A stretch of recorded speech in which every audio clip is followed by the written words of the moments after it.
Hello and welcome. This is Grant Hughes of Grant Hughes Investigates on YouTube. This channel evaluates all aspects of true crime. As you are aware, videos and live streams in this genre often discuss elements of crime that may be disturbing to some viewers. If necessary, take the precautions needed to avoid these feelings.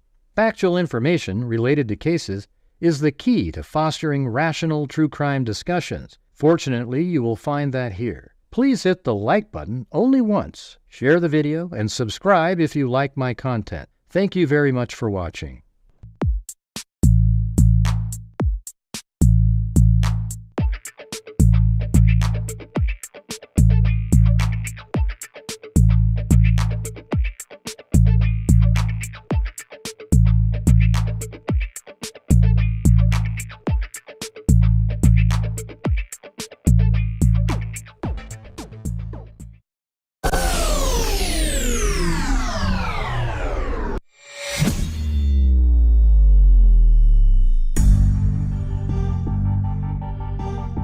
What's up, freaks?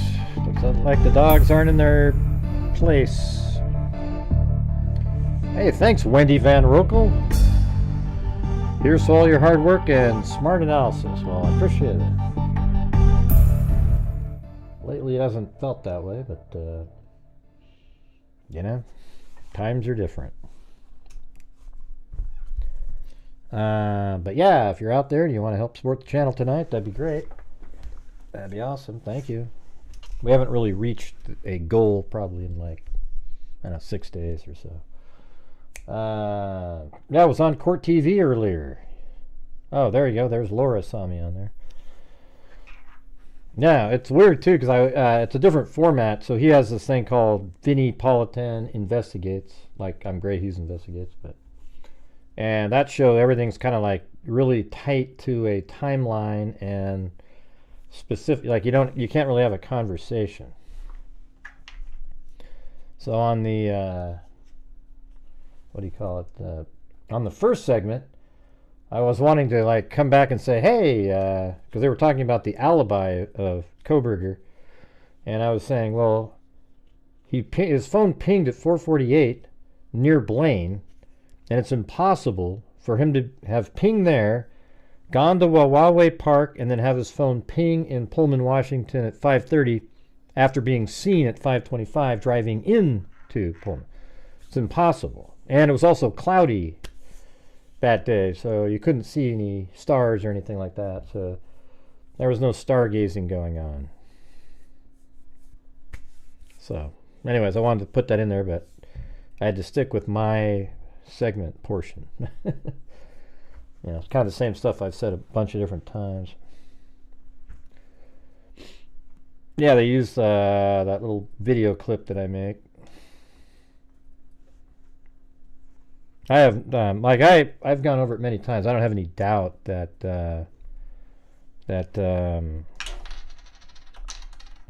Kohberger's the guy, and that's his White launcher. Wow, is that straight drop? Holy shit! I haven't seen you in about 100 years.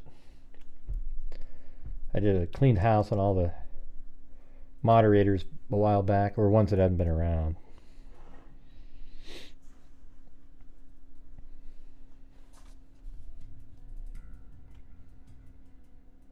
But yeah, but I guess it's a different kind of segment that gets shared out there.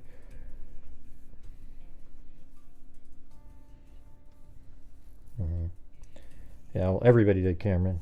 Everybody did. Let's see. But I also went and figured out that the timing is impossible. Hey, thanks, Amy Moore. Very cool, very cool. Thank you. Yeah, so we got a whole bunch of stuff tonight. So the Murdersheet, you know, I communicated with them before they were supposed to have the last trial, and we sort of buried, you know, we buried the hatchet, if you will. Like, we don't really, you know, we're not angry. I'm just like, you know, if they can help, if I can help them, I'll help them. If they can help me, because we got to figure out how to get this, you know, stuff for the trial. But anyways, they did they were at those hearings, and they, you know, did three podcasts, day 1, 2, and 3. Day 1 was kind of ho hum, you know, like the stuff was sort of boring. But day 2, had a lot of stuff that the media, in their notes, that the media wasn't really putting out there. So I listened to the whole thing and took notes throughout. So if you want to go listen to the full one, it's over there out there on the web on their, the Murdersheet's podcast area.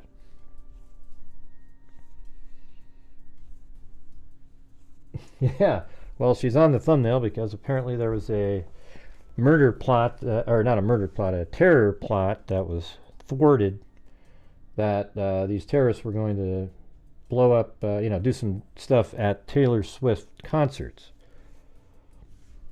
So they had to cancel. Maybe we'll just do that one first, get it out of the way.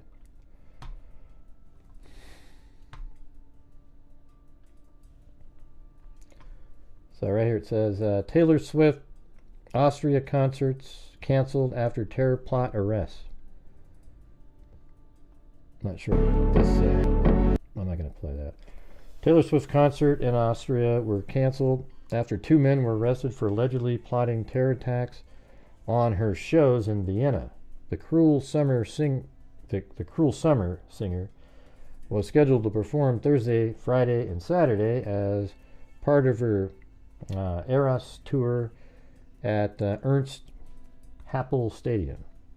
Event organizers, Barracuda Music, shared on Instagram that we have no choice but to cancel the 3 scheduled shows for everyone's safety. Swift's website shared that all tickets will be automatically refunded within the next 10 business days. Taylor Swift, the Eras Tour Vienna shows canceled due to government officials' confirmation of planned terrorist attack. Barracuda wrote Wednesday, yeah, but that's exactly when you need somebody like Kamala in there, boy. She'll do great on stuff like that. With confirmation from government officials of planned terrorist attack at Ernst Happel Stadium, we have no choice but to cancel. Okay, you already said that. What's it say down here? A large police operation was conducted early Wednesday in Ternitz, a town of about 15,000 people in the Neunkirchen district of Lower Austria, according to the Austrian daily newspaper. A man was taken into custody and special forces conducted a search of his home spanning several hours. Police spokesman Johann Baumschlager told the newspaper. He added that several nearby houses and a section of a retirement home needed to be evacuated, and some roads were closed as a result. Investigators are analyzing several chemical substances, so maybe they're going to make, those bombs, wear one of those vests and go in there, something like that. Investigators believed one of the suspects had become radicalized online and had sworn an oath of allegiance to the current leader of ISIS. At a press conference on Wednesday evening, General Director of Public Security Franz Ruff, joined by Vienna State Police President Gerhard Perstel, reportedly confirmed a 19-year-old Austrian citizen was arrested in Ternitz that morning, while a second man was arrested in Vienna in the afternoon. Kronen Zeitung, another Austrian newspaper, described one of the suspects as an Austrian with North Macedonian roots who lived with his family in Ternitz. The report said the 2 men carried out specific preparatory actions for a terrorist attack, and the 19-year-old specifically was aiming to target the Swift concerts. The concert cancellation came hours after authorities said security measures for Swift shows would be stepped up.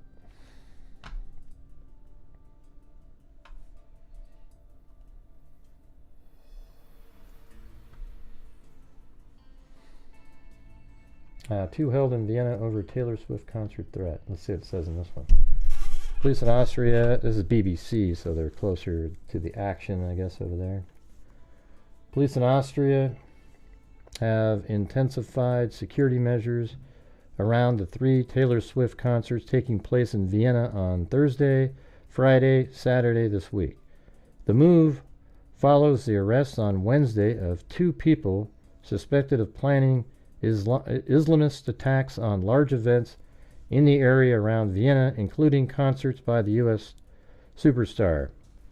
The general director for public security, Franz Ruf, said a 19-year-old Austrian citizen was arrested on Wednesday morning in Ternitz.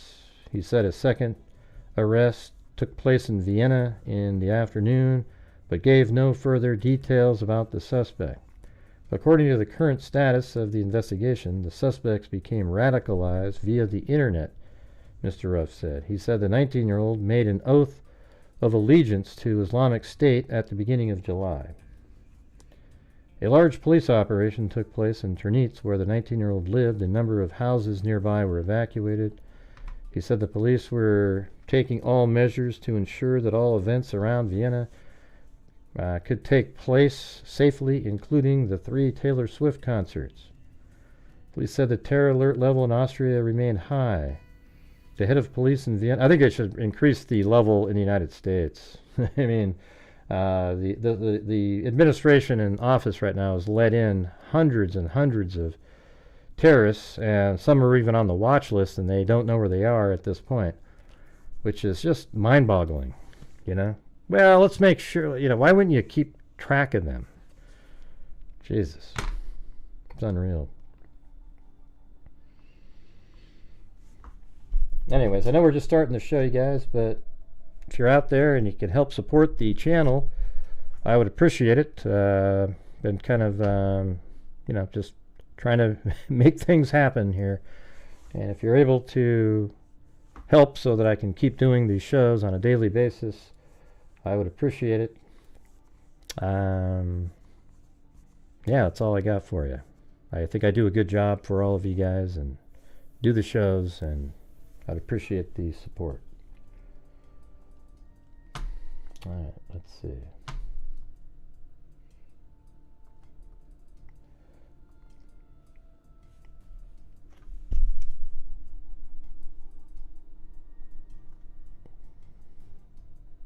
So I don't really have anything else to add to that. It just sounds like they did the right thing. They stopped the concerts. You never know if somebody else was already activated. And, you know.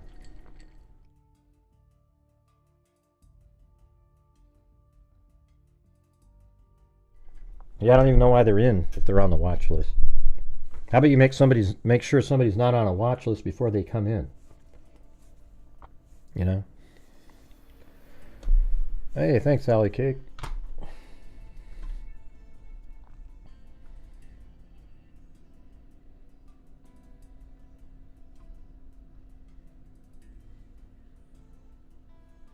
Yeah, nobody, it just doesn't matter. Hey, thank you so much, Amber Maiden. How's the, well, I guess your hand isn't working too well, right?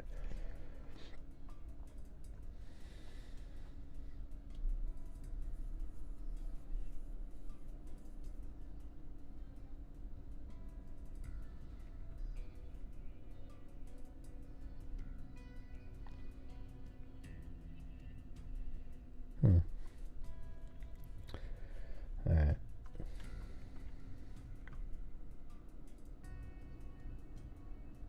Apple Maps doing what? What are you talking about, Larry? I'm caught on camera by Apple Maps. What does that mean? I don't even know what that means, Lori. And what if I'm caught on camera? I mean, you know, Google Maps drives around, and maybe people are caught on that one too. Yeah, Jaw's doing great though. Yeah, it almost looks normal. You probably would trade, right? Can you eat and everything, and sort of feels kind of normal, stuff like that? Well, they all got. They wouldn't be angry at her. You know, they shouldn't have a concert. They should be mad at the terrorists out there. If anybody that's angry at Taylor Swift for canceling the concert are idiots. Okay, they're just really stupid, selfish people that you probably wouldn't want as fans, anyways, right?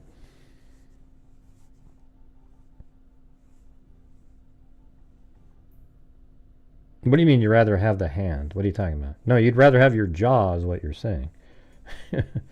You have been miserable for too long to care about a hand as much as the jaw. Let's see.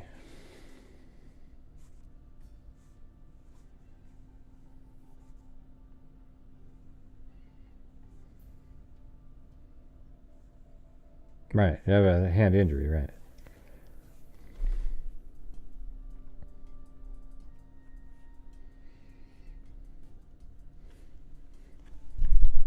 All right, I'm just going to go over this Delphi stuff. Well, actually, maybe I should do the New Mexico. Ingrid Coleen Lane. Remember how we covered that case a long time ago? This lady right here. Put her on the screen. Do Delphi at the end. Family members search for missing woman who disappeared in New Mexico. This article is from November 7, 2023. New Mexico authorities are searching for a 37-year-old woman who they say disappeared in a remote area of the state last month. She left the house very early in the morning, around 5:30. She hasn't been seen since October 15th. Luis Sideri, Lane's husband, told KOA-TV, explaining that Jane has been in the area many times before and even stayed over there the week before for convenience because she works in Los Alamos every once in a while. Later in the week, on October 18th, Scuderi filed a missing person report, he told the station. The next day, KOA TV and the Bee report that her Subaru Impreza with a broken rear window was found abandoned along Forest Road 144 between Jemez Springs and Los Alamos. Friends and family, including twin sister Kelsey and their mother Rebecca, haven't heard from Lane since the previous Friday when the former spoke to her sister on the phone. We had this great conversation. She was talking about her plans for the future. It's a mystery that keeps deepening. On Saturday, October 21st, the police said 2 hunters. All right, look at that. Timothy, 48 months. 2 hunters had assisted Ingrid the previous weekend at the vehicle location. They reported that she had declined a ride out of the area and indicated that she planned to hike further up FR 144 to see if she could get a ride further up the road. The police said 2 hunters. Yeah, remember that? Where 2 hunters came by and they tried to help her. And she said, she declined to ride out. Representatives of the Albuquerque Police Department and New Mexico State Police did not immediately return people's requests for additional details. The family has set up a GoFundMe. Local authorities and incredible search and rescue teams have tried to find her by many means. Dog teams, drones, foot search, and 4-wheelers, but to no avail. The area is high elevation, forested, remote, and beyond cell phone range. Because authorities do not suspect foul play, Lane's mother believes her daughter's health issues may have come into play. She struggled because of her lungs. I've said, please take time to just rest and catch up, etc. Anyways, we went over all this a long time ago. Like there was I thought there was some sort of like retreat or something like that. Hey, Cindy Leon, it's good to see you too. And thanks everybody for being here tonight. Lori, Sam, Amber, Cindy, Zozo, even Zozo, Allie Cake, Ginger Keys, Wendy Van Rokel. All right. And there's more people here, but there's only about 9 people chatting. Okay.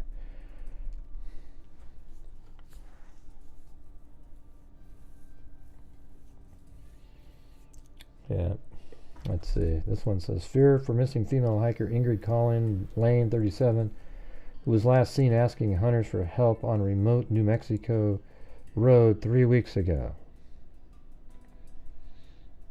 Fears are mounting for missing female hiker. The married woman had a flat tire on her road, so she asked hunters to help put air in it They offered to take her to a nearby town, but she declined because she was trying to hike a nearby mountain to reach a Buddhist retreat. There you go. On October 18th, police found her abandoned black 2019 Subaru Impreza hatchback on the same road with a broken rear window. An unopened burner phone was found in Ingrid's vehicle. I mean, that's kind of weird. Why do you have that? Her husband, Luis Scuderi, said.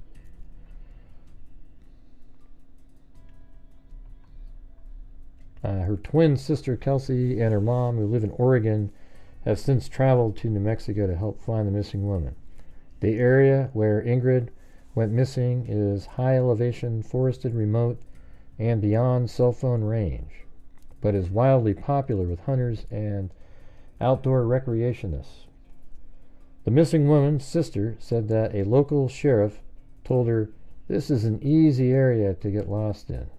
According to her sister, Ingrid did not say what mountains she wanted to hike, but her husband, Luis Scuderi, said that she went to Bodhi Manda Zen Center. I mean, I think I have that in the map already. Yeah. Yeah, so I guess her car was found way, like right around in this area right here. I mean, we had different pieces of information that we could actually, based on the distance from a certain place, but it was like right in that area it was found. I mean, it's out in the middle of nowhere, really.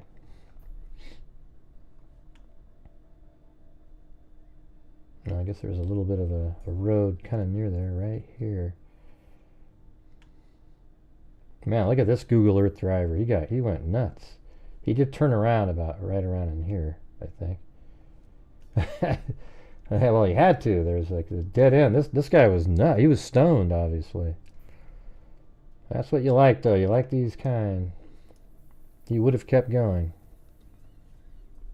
But this is what it looks like out there.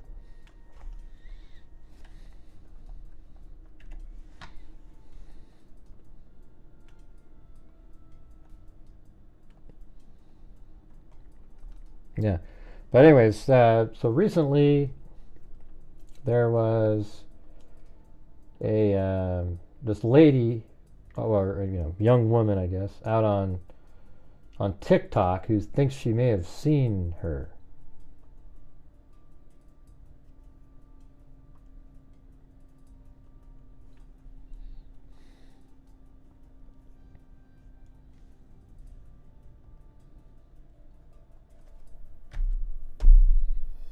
Oh, jeez, of course, now it's not going to.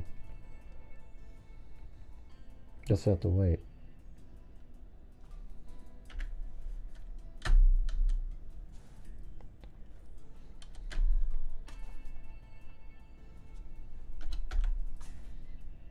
Is my internet not working, or what's going on here?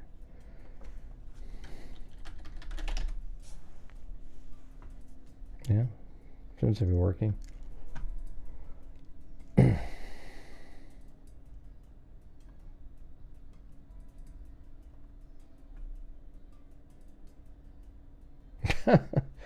And now it says the site can't be reached. Hey, Amber, thanks for gifting a membership. And I definitely could use your guys' help tonight. Really struggling this month. So if you're out there and you can, that'd be great. Let's see. I don't know why I can't get it to open up. Why, I don't know. Let me try Firefox or something and see if that opens.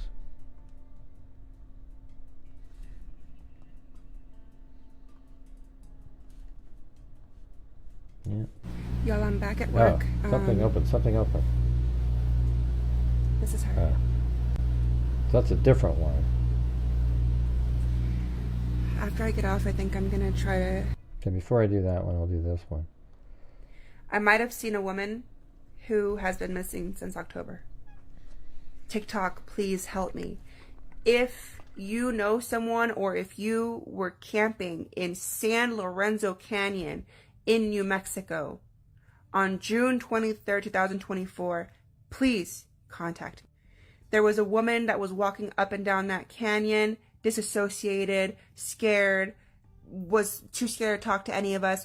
Multiple people asked her if she was okay. She said yes, but obviously she wasn't okay. I saw this woman walking by my car. I woke up. I heard footsteps. I looked out. It was her. She looked out of it. Yeah, so anyways, that spot is, well, where she's at is down here, but it's not, ridiculously far. I mean, let me see. Maybe 100 miles away. She's in this canyon right there. This is the San Lorenzo Canyon. Do they have a street view down here? There's right there's actually some 360-degree cameras. So it was in here. I mean, that's kind of creepy, right? Just sort of in this really, it's kind of neat picture there for sure. There we go. It looks like it all loaded up now. Thank you, Cheryl Bullock.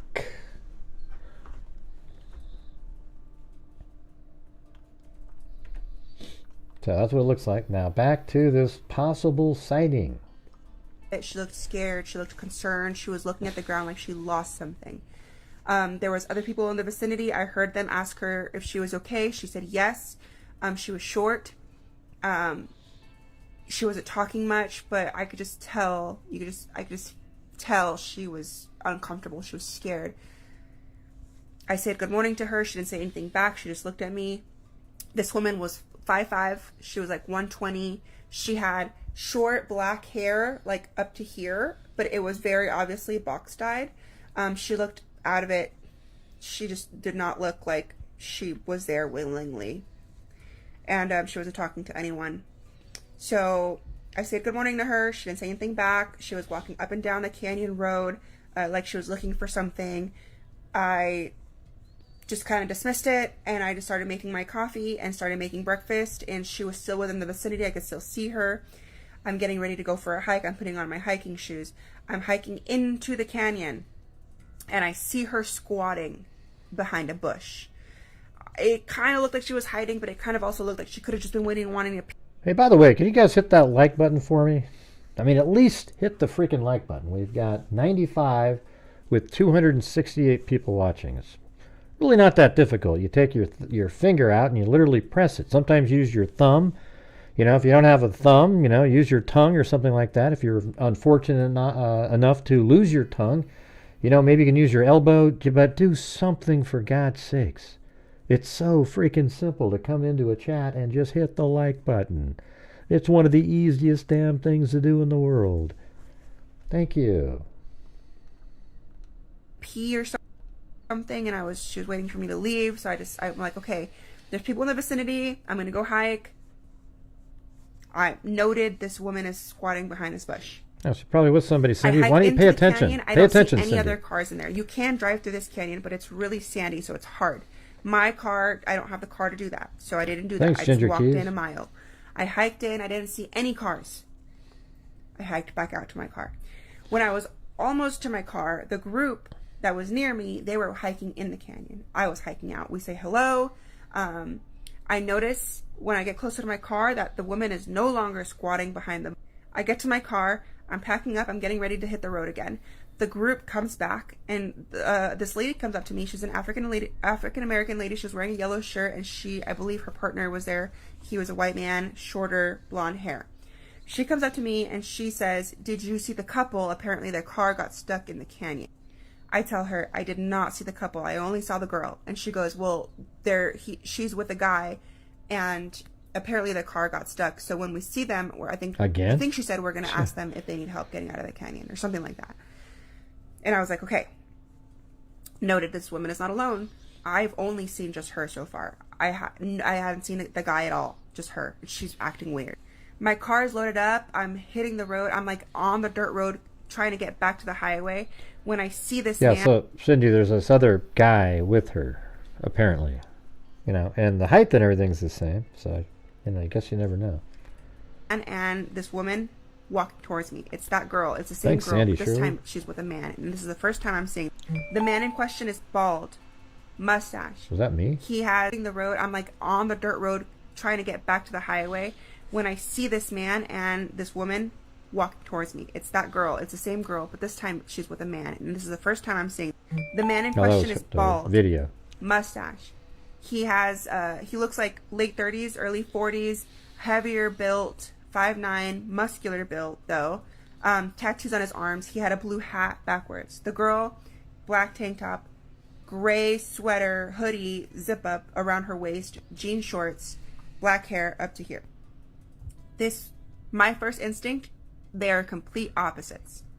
This man looks, they're just different vibes. And this woman is very vividly afraid of this man. And this man looks upset. I know that their car is stuck. According to this lady told me they told her their car is stuck. So in my head, I'm thinking their car is stuck and they need help. We're not that far from the highway and we're not that far from a gas station, but it's a windy dirt road, which takes a long time. So we're like 6 miles out, but it's going to take me like 45 minutes to get to the highway. So I'm thinking I'm going to stop and ask them if they're okay and if they need a ride to the gas station where there's probably signal, like to call. So I'm driving towards them. I'm slowing down. My window's already being rolled down. I'm already getting ready to ask, "Are you okay?" When this man, no provocation, walks towards my car in a very aggressive, menacing manner. Like, both arms swinging, like, pissed. I was so shocked. Like, that was so, like, unprovoked. But I was, when I noticed that, like, I was already asking, "Are you okay?" And then when I asked that, his demeanor changed 180. And he's like, "Oh, we're, like, yes, we're fine. Like, thank you." Like, waved me off. And then I just had this instinct, and I look at the girl, and I'm like, "Are you okay?" And I could tell she doesn't know what to say. She's looking at the guy. She looks at me, and she just, like, nods. But, like, her eyes are, like, wide and scared, and she, like, holds my eye contact. And if you're a girl, you know that eye contact, that, like she wanted to say something. Like, it's y'all, I'm back at work. Wait, what happened? Y'all, I know I said I was going to post the part 2 today. Okay, I might have seen a woman who has been missing, black hair up to here. This provoked, but I was, when I noticed that, like, I was already asking, "Are you okay?" And then when I asked that, his demeanor changed 180, and he's like, "Oh, we're, like, yes, we're fine. Like, thank you." Like, waved me off. And then I just had this instinct, and I look at the girl, and I'm like, "Are you okay?" And I could tell she doesn't know what to say. She's looking at the guy. She looks at me, and she just, like, nods. But, like, her eyes are, like, wide and scared, and she, like, holds my eye contact. And if you're a girl, you know that eye contact, that, like, I don't know, like, it's very unsettling. And it was just me by myself. This man has already, without any provocation, have been aggressive towards me. And it's just me. And I know that group of 5 people in the back are going to ask them if they need help. So I'm like, you know what? My survival instincts kick in. And I'm like, I need to get out of this situation. So I leave. While I'm leaving, in the rearview mirror, I can see that he turned around and scolded her for probably talking to me. I get down the road and I get to the gas station. And I wait there because I'm trying, I don't know, now I'm feeling so weird. I need to kind of ground myself. I'm like chilling at the gas station at the pump. Like, I'm just on my phone at the pump. Like, I'm not pumping gas. I do, but like right now I'm just chilling. After a while, there's a cafe in there. I go eat. You know what I think? I think this is a girl that saw somebody, and it could be the right person. You know? It could be the right one. Women a lot of times notice details like that more than guys, just in general when you're, you know, because they're kind of into like fashion and shit, so they're like, "Oh, look at that," and you just kind of remember stuff. I come back, I sit in my car a little bit longer, and I realize that white like suburban car that the other group was in, it is leaving the gas. She was probably analyzing them because her spider senses were up. You know, you're out in the middle of nowhere. We just saw what it looked like, and there's that. You know, you run across this girl all by herself, and then somebody else says something. Then you're kind of like, whoa, you know, what's going on here? I think everybody does that. I mean, anybody with a brain does that. I mean, there's people out there that would never do that because they, wouldn't pop into their head. They would just go, hey, and those are the people that you really don't want in a foxhole or anything with you because they're not paying attention to anything. They're just, They're like a couple of those officers. God, what's going on in this thing? If you just touch it. I might have seen a woman, it's very unsettling. And it was just me by myself. This man has already, without any provocation, have been aggressive towards me. And it's just me. And I know that group of 5 people in the back are going to ask them for if they need help. So I'm like, you know what? My survival instincts kick in. And I'm like, I need to get out of this situation. So I leave. While I'm leaving in the rearview mirror, I can see that he turned around and scolded her for probably talking to me. I get down the road and I get to the gas station and I wait there because I'm trying, I don't know, now I'm feeling so weird. I need to kind of ground myself. I'm like chilling at the gas station at the pump. Like I'm just on my phone at the pump. Like I'm not pumping gas. I do, but like right now I'm just you don't have to be quiet, Cindy, but your spider sensors aren't that good. So maybe just try to hold back on those sometimes. After a while, there's a cafe in there. I go eat. I come back. I sit in my car a little bit longer, and I realize that white suburban car that the other group was in is leaving the gas station. So at some point they were there. I didn't notice, but now they're leaving. So I'm like, okay, they made it out. My plan now is to go to Bandelier National Monument. And then camp in the Jemez Mountains. So I go to Bandelier, and I'm trying to go get to my campground when I stop at this trailhead called Las Conchas. This is still in New Mexico. Now we're in northern New Mexico by Santa Fe, in the mountains. There's no cell service out there whatsoever. I get to this trailhead, and I park my car, and what do I see? A missing person sign. I walk up to the missing... We're going to have to pause again. There's 289 people and 138 likes. Okay, so go ahead and hit that like button. When we get to 200, we'll move on. We'll keep playing this, all right? So we got 138 with 289. Need to get that to 200. Let's go. Ding, ding, ding, ding, ding, ding, ding, ding, ding, ding. It's easy, it's easy, it's easy. You just take out your thumb and press the like button. That's not cool, Gray. You shouldn't force people to hit the like button, you bastard. Oh, Jesus. God. I think it's almost rude when people do that. It's like, you're doing a show, and if you're not going to support the channel financially or anything like that, you might as well hit the like button, for God's sakes. Do something. It's like ridiculous. Person sign, and without even thinking, I look at the sign and I'm like, that girl's not missing. I just saw her, but I can't remember where. I'm like, why is her face so familiar? And then it just hits me. I saw her in that canyon. This woman on this missing poster sign has short blonde hair. I mean, you guys. Like short, like an inch. She's been missing since October. On the missing person sign, in the description, she was wearing a black tank top, gray sweatshirt, and black yoga pants. The girl in the canyon, black tank top, gray sweater around her waist, but she was wearing blue jean shorts. The girl in the poster, short blonde hair. Yeah, I mean, that's something that's like, okay, that's cool and everything, but what, is she wearing the same exact clothing 10 months later? I mean, I don't know. It could just, I mean, I think that element, I mean, it could be the same sweatshirt and everything,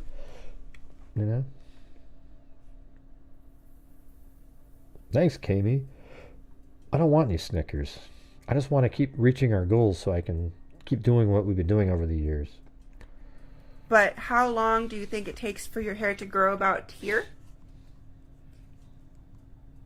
Let's say maybe 8-9 months if you're missing through October. And maybe someone's forcing you to dye your hair jet black so you don't get recognized.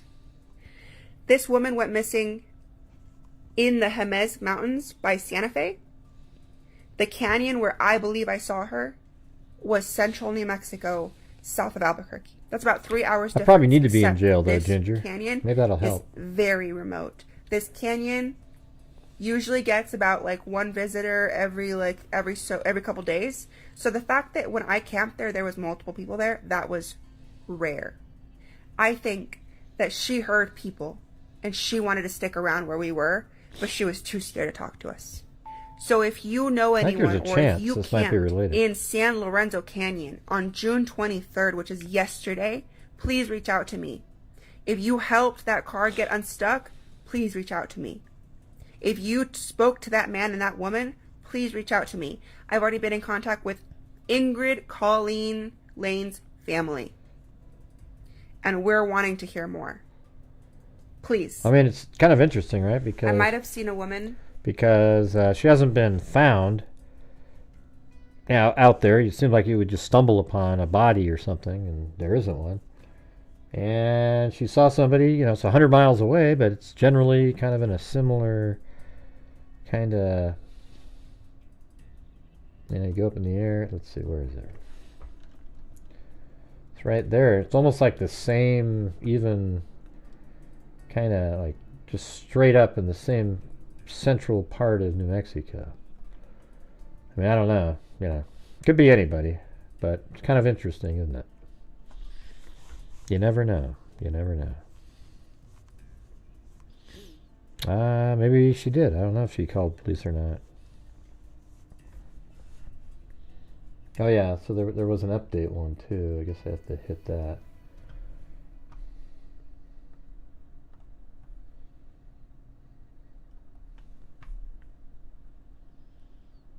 I don't know what that means, Cindy. Oh, there it is. Let's see. What's the... Yo, I'm back at work. This is her. What's this whole thing with the pointing around on TikTok, After I get off, I think I'm going to try to make a more cohesive video. I was just very emotional yesterday and overwhelmed. I'm going to try to kind of recollect and make a cohesive list, and maybe that'll help. Did she do it?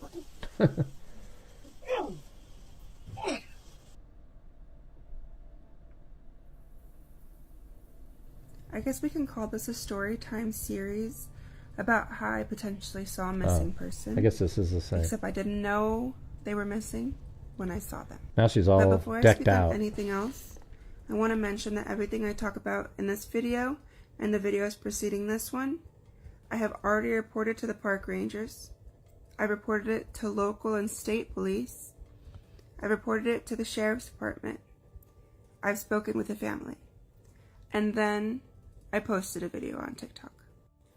Her missing person flyer is pinned to my video, but also it's here. Pause to read. I'm going to apologize in advance that I'm going to be pretty low energy. This has been pretty emotionally and mentally taxing, and I haven't really slept well since all this happened. I'm going to start off on Saturday, June 22nd. I got off of work early, and my birthday was the next day, on the 23rd.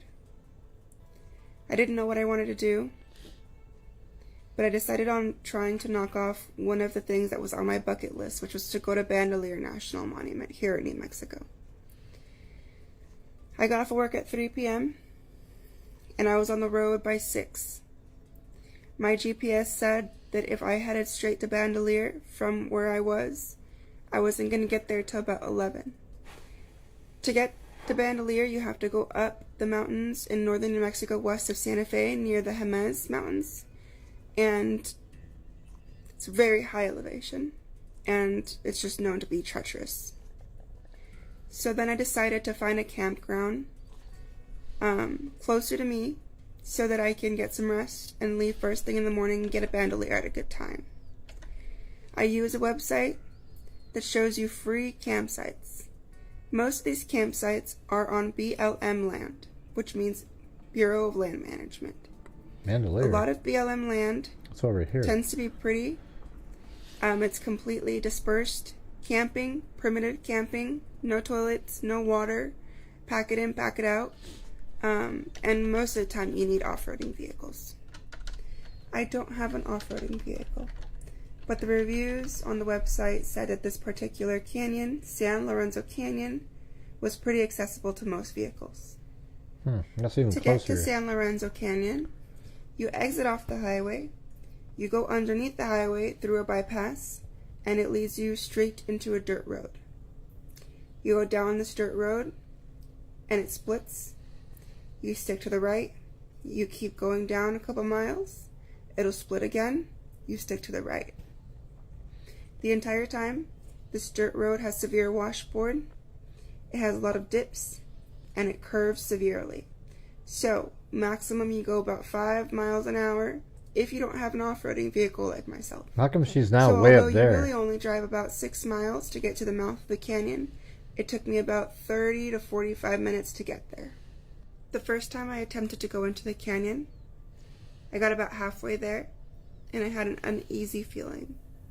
And I decided that I was not going to have fun if I wasn't feeling comfortable. So I turned around. I don't get all this stuff now. That was way better the first time. Still on this dirt road, I realized that you can just take the frontage road instead. And there was a gas station nearby, and that's where I wanted to go. So I took the frontage road.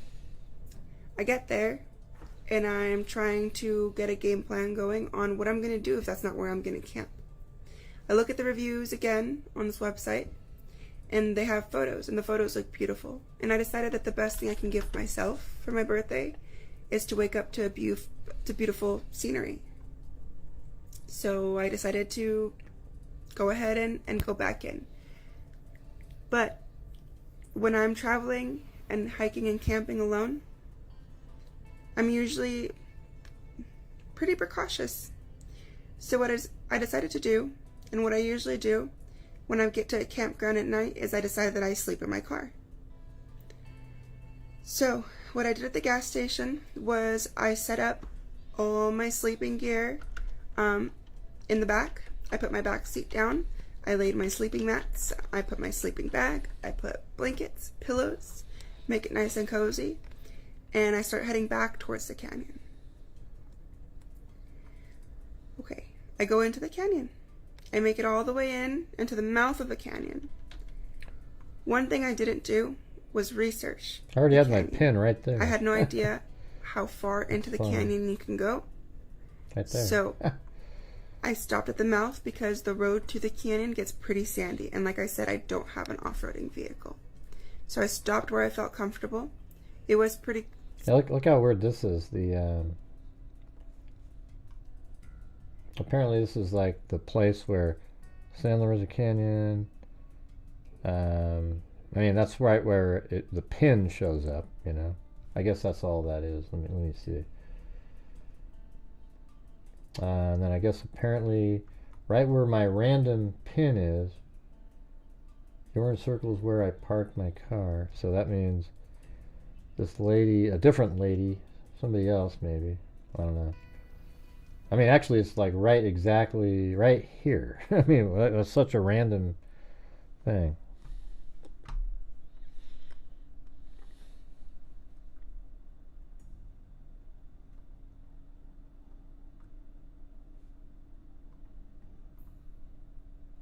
Let's see, the pink square is where I saw the woman. Okay, so the woman was right here. That's where the sighting was.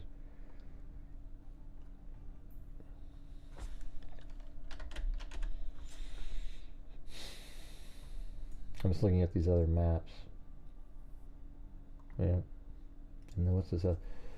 In this round room where there was another group of individuals, I never spoke to them, but I walked in a ways because I wanted to know what the room looked like in case I wanted to camp out there again.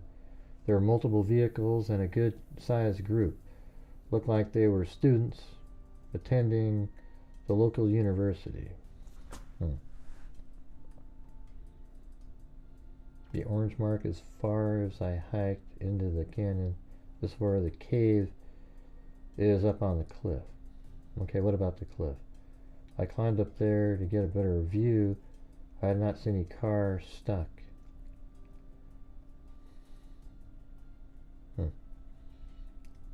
orange leaving the canyon. I came across the woman. Pink dot for the last time. So apparently when she was leaving, the woman was right here later.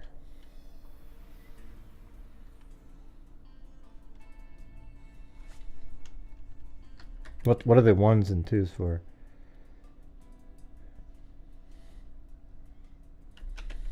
Yeah. All right, but hey, guys, any chance you guys can we can get back to like trying to reach a goal tonight? I just need to get to the goal one night, and then I'd feel like okay, because it's like this is 6 in a row. This channel makes donate. Yeah, I mean, the thing is, my channel has given $209,000 to true crime related charities. I know right now it's not the greatest time, but it's not much worse than it was a month and a half ago. So if you're out there and you can help support the channel, you know, put a comment out there. Let's see what you're thinking. And it's just it's becoming very, very, very difficult. Not really, Sandy. I just kind of use different things to make it meet the goal, Sandy. Didn't quite actually reach it. I just started saying, oh yeah, that was the new one, Sandy. So I don't need you always jumping in and, hey, thanks, Alley Cake, or something. Appreciate it. Yeah, let me finish playing this here. Sketchy and creepy going in. I typically try to kind of feel out the area just by listening, just sitting quiet in my car and just hearing, see if there's any other people nearby. When I got into the canyon, I found a good spot and I turned off my car and I sat there for about 5 minutes just listening. It was pretty quiet. I didn't see anyone when I was driving in. But I have this general rule, like I said, when I get to a campground at night and I'm by myself, I sleep in my car. I don't even get out of the car at all. So I had already set up all my sleeping stuff in the truck stop. I just lock my car, I block off my window so no one can see in my car, and I go from the front seat, I just jump to the back. I never get out of the car. All of a sudden, around 11 p.m., I hear music blaring from inside the canyon. It did kind of startle me. What is all this stuff now? This is so different, you know? And it was house music. And I was a little bit confused. So, when you don't really know what the situation is, your brain starts rationalizing for you.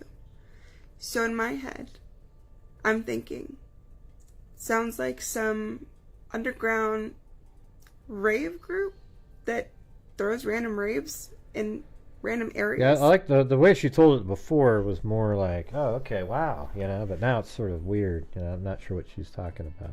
Because that's a thing. And that's what I thought was happening. I thought it was weird. Hey, thanks, that's what Wendy I thought was Woobles. happening at first. How's it going? I realized that my car is loud. And I'm in the canyon. And the canyon echoes. So they definitely heard me come in. And maybe they were blaring music to inform me they were there. Sounds like she had a night to sort of think about a different... I mean, I don't know. The other story sounded like authentic and like saying it right when she said it. Now I'm not sure. Like, I don't even know what she's saying now. Does anybody understand what's happening? Like, this sounds so different. It was quiet when I first came in. And all of a sudden, it's loud. But okay. I realized that I can hear through the music. I can hear people, because it's a canyon. I can hear laughter. That's Ginger Key. I know there's a group of people. I can hear a group of people. I can hear multiple women, multiple men. They're screaming, they're hollering, they're having a good time. I laid in the back of my car for a while, and I eventually was able to fall asleep.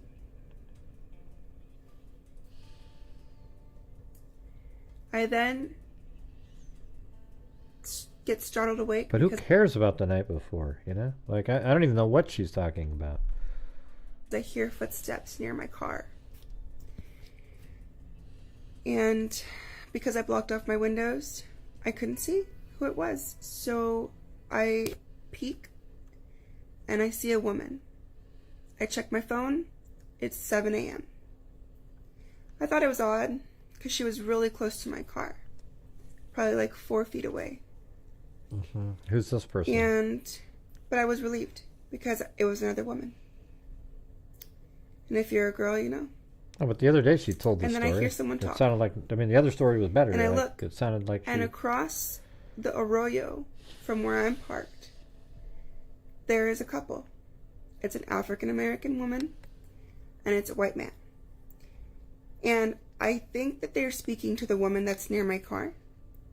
I don't hear what they say. I had just woken up. Yeah, but before your story wasn't like that at all. You were just like hiking, and then you saw this girl, and then not camping, and in a car, and then your windows were dark. I don't know. I got totally confused here now that I'm listening to this. But then I felt even more relieved because I said, "Awesome, 2 women." So I jump out of my car. Yeah, it's the black woman guy that I saw first, that's the woman I believe to be Ingrid Coleen Lane. But like I said, I didn't know who she was at the time. I say good morning to her, and she just looks at me. She looks up at me. Thank you, and doesn't say Kathy anything back. Maker. That was the first time I got a good look at her face. I'm going to go ahead and make a part 2. Oh, was there a part? Is this it? Okay. Jeez. Okay.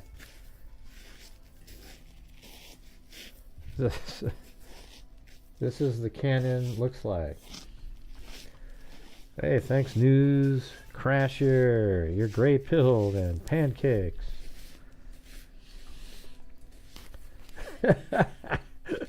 The sleuth kit. You might have got that. It's not really Zozo. Some things were added.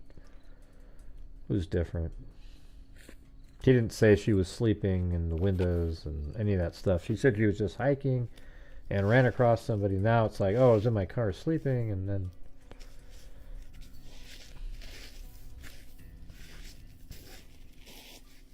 But what's she doing? Oh, I guess this is just me repeating it. Is there another one? Address some of the comments that I'm getting, because people are saying, like, why didn't you call the cops? Like, why did you leave? You saw that she was acting weird, and why did you leave? The morning I saw her, I had no context. She was just a stranger to me who was acting a little bit odd in the canyon, and it was just me. I was camping by myself. It was the morning of my birthday, and I just wanted to wake up in a pretty place. I just saw she was acting weird, and I asked her if she was okay, and she said yes, and people asked her if she was okay, and she said yes. It's difficult, you know, she was an adult, I don't know, and I feel like she had many opportunities to say something, but she didn't. I didn't see a stuck car in that canyon when I hiked in there. I went into the canyon, and there was a cave, and I went up to the cave to check it out, and it's this is a lady on it's a higher Facebook. Location with better view. I didn't see a car, but the canyon goes deep. It's like a couple miles deeper, so if the car was stuck, it was in there. It was in there. And when I was leaving, the group of 5 people that drove the white suburban car, they are the ones I guess that I'd were have to listen to it when again they come to back, see we're going to ask them if they need help to get unstuck. I never saw the car. I never saw the guy until I was leaving. Up to this point, I had only seen the girl. She was I know you want weird, it to be but Zozo, she said yes to multiple people that she was good. okay. It was just me by myself traveling. So when I was leaving on the road, I was already 10 minutes out of the canyon.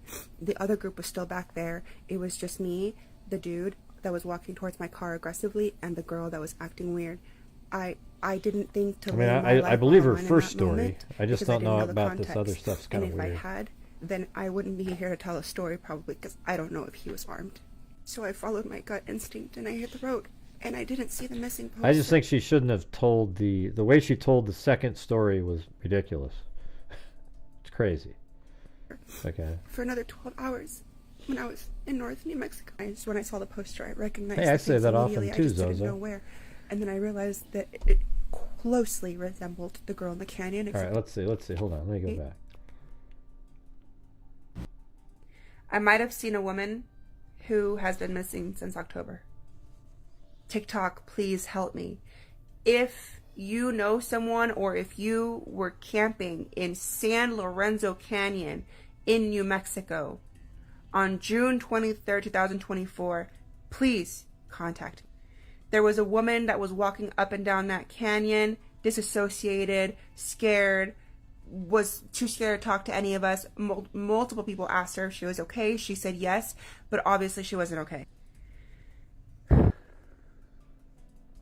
I saw this woman walking by my car. I woke up. I heard footsteps. I looked out. It was her. She looked out of it. She looked scared. That's she looked concerned. Yeah, she was looking at the ground like she lost something. There was other people in the vicinity. I heard them ask her if she was okay. She said yes. She was short. She wasn't talking much, but I could just tell. Woke up. I heard footsteps. Wait, hold on. Let me I read looked that out. again. Hold on. But obviously she wasn't okay. I saw this woman walking by my car. I woke up. I heard footsteps. Okay, I guess it does say woke up there, so that means you slept. I looked out. It was her. She looked out of it. She looked scared. She looked concerned. She was looking at the ground like she lost something. There was other people in the vicinity. I heard them ask her if she was okay. She said yes. She was short. She wasn't talking much, but I could just tell. I could just tell she was uncomfortable. She was scared. I said good morning to her. She didn't say anything back. She just looked at. I know I said I was going to post a part 2 today, but after a lot of consideration, I'm not going to. I've reached out to every agency that I can reach, and I've given them every inch of detail that I can remember. I'm in contact with the family. Okay. I might have seen a woman. Y'all, I'm back at work.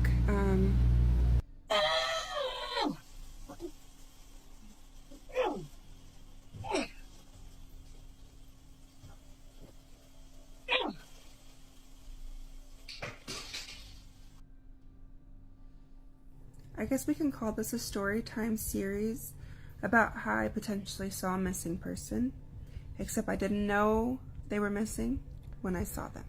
But before I speak on anything else, I think it's better to come forward and just sort of tell your story instead of trying to make 5 differently dramatic videos with different outfits and just trying to, almost like you're auditioning for something. You know, it's strange, but I mean, I believe the first way she told it seemed kind of authentic.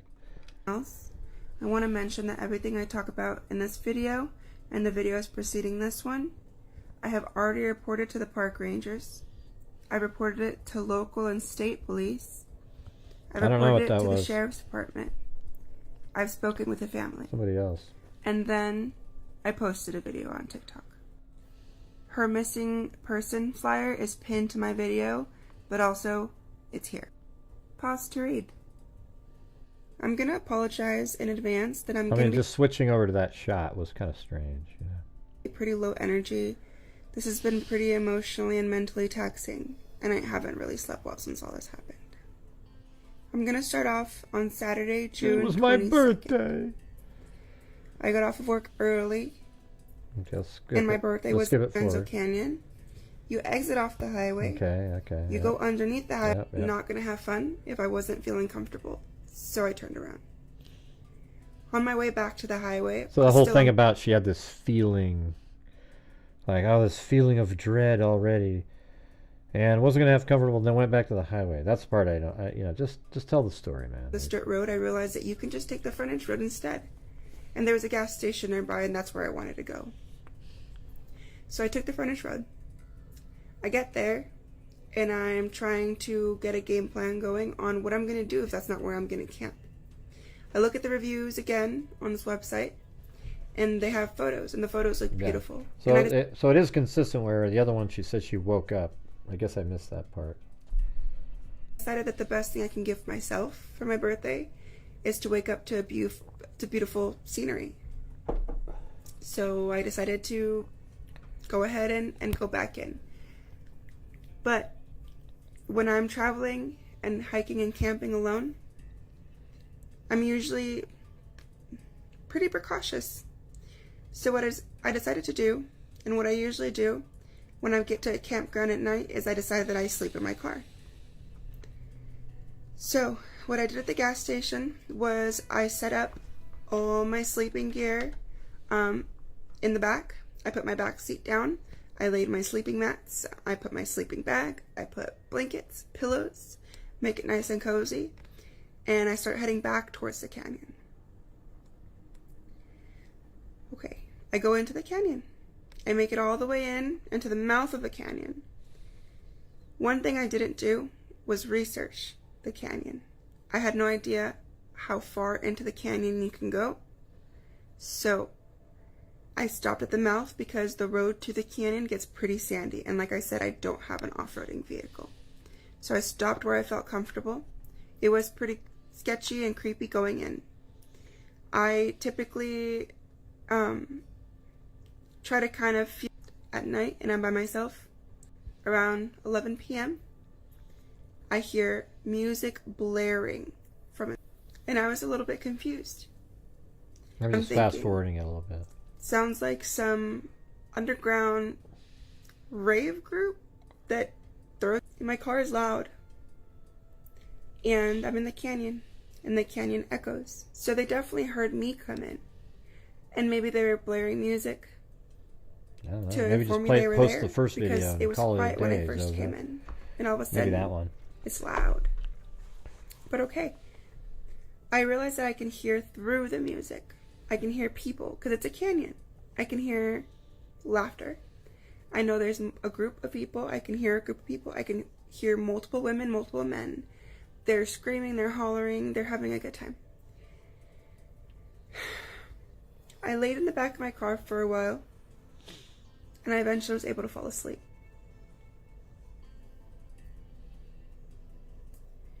I then get startled awake because I hear footsteps near my car. And because I blocked off my windows, I couldn't see who it was. So I peek and I see a woman. I check my phone. It's 7 a.m. I thought it was odd because she was really close to my car, probably like 4 feet away. But I was relieved because it was another woman. And if you're a girl, you know. And then I hear someone talk. And I look, and across the arroyo from where I'm parked, there is a couple. It's an African American woman, and it's a white man. And I think that they're speaking to the woman that's near my car. I don't hear what they say. I had just woken up. But then I felt even more relieved because I said, awesome, 2 women. So I jump out of my car. The woman that I saw first, that's the woman I believe to be Ingrid Coleen Lane. But like I said, I didn't know who she was at the time. I say good morning to her, and she just looks at me. She looks up at me and doesn't say anything back. That was the first time I got a good look at her face. I'm going to go ahead and make a part 2, but I am exhausted. And like I said, all this information is in the right hands. So this is me kind of just filling everyone in. So I'm going to do this at my pace. Yeah, I guess that's kind of what she wants to do. This is her pace. And address some of the comments that I'm getting, because people are saying, like, why didn't you call the cops? Like, why did you leave? You saw that she was acting weird, and why did you leave? The morning I saw her, I had no context. She was just a stranger to me who was acting a little bit odd in the canyon, and it was just me. I was camping by myself. Why is she crying? It was the morning of my birthday, and I just wanted to wake up in a pretty place. I just saw she was acting weird, and I asked her if she was okay, and she said yes, and people asked her if she was okay, and she said yes. It's difficult, you know, she was an adult, I don't know, and I feel like she had many opportunities to say something.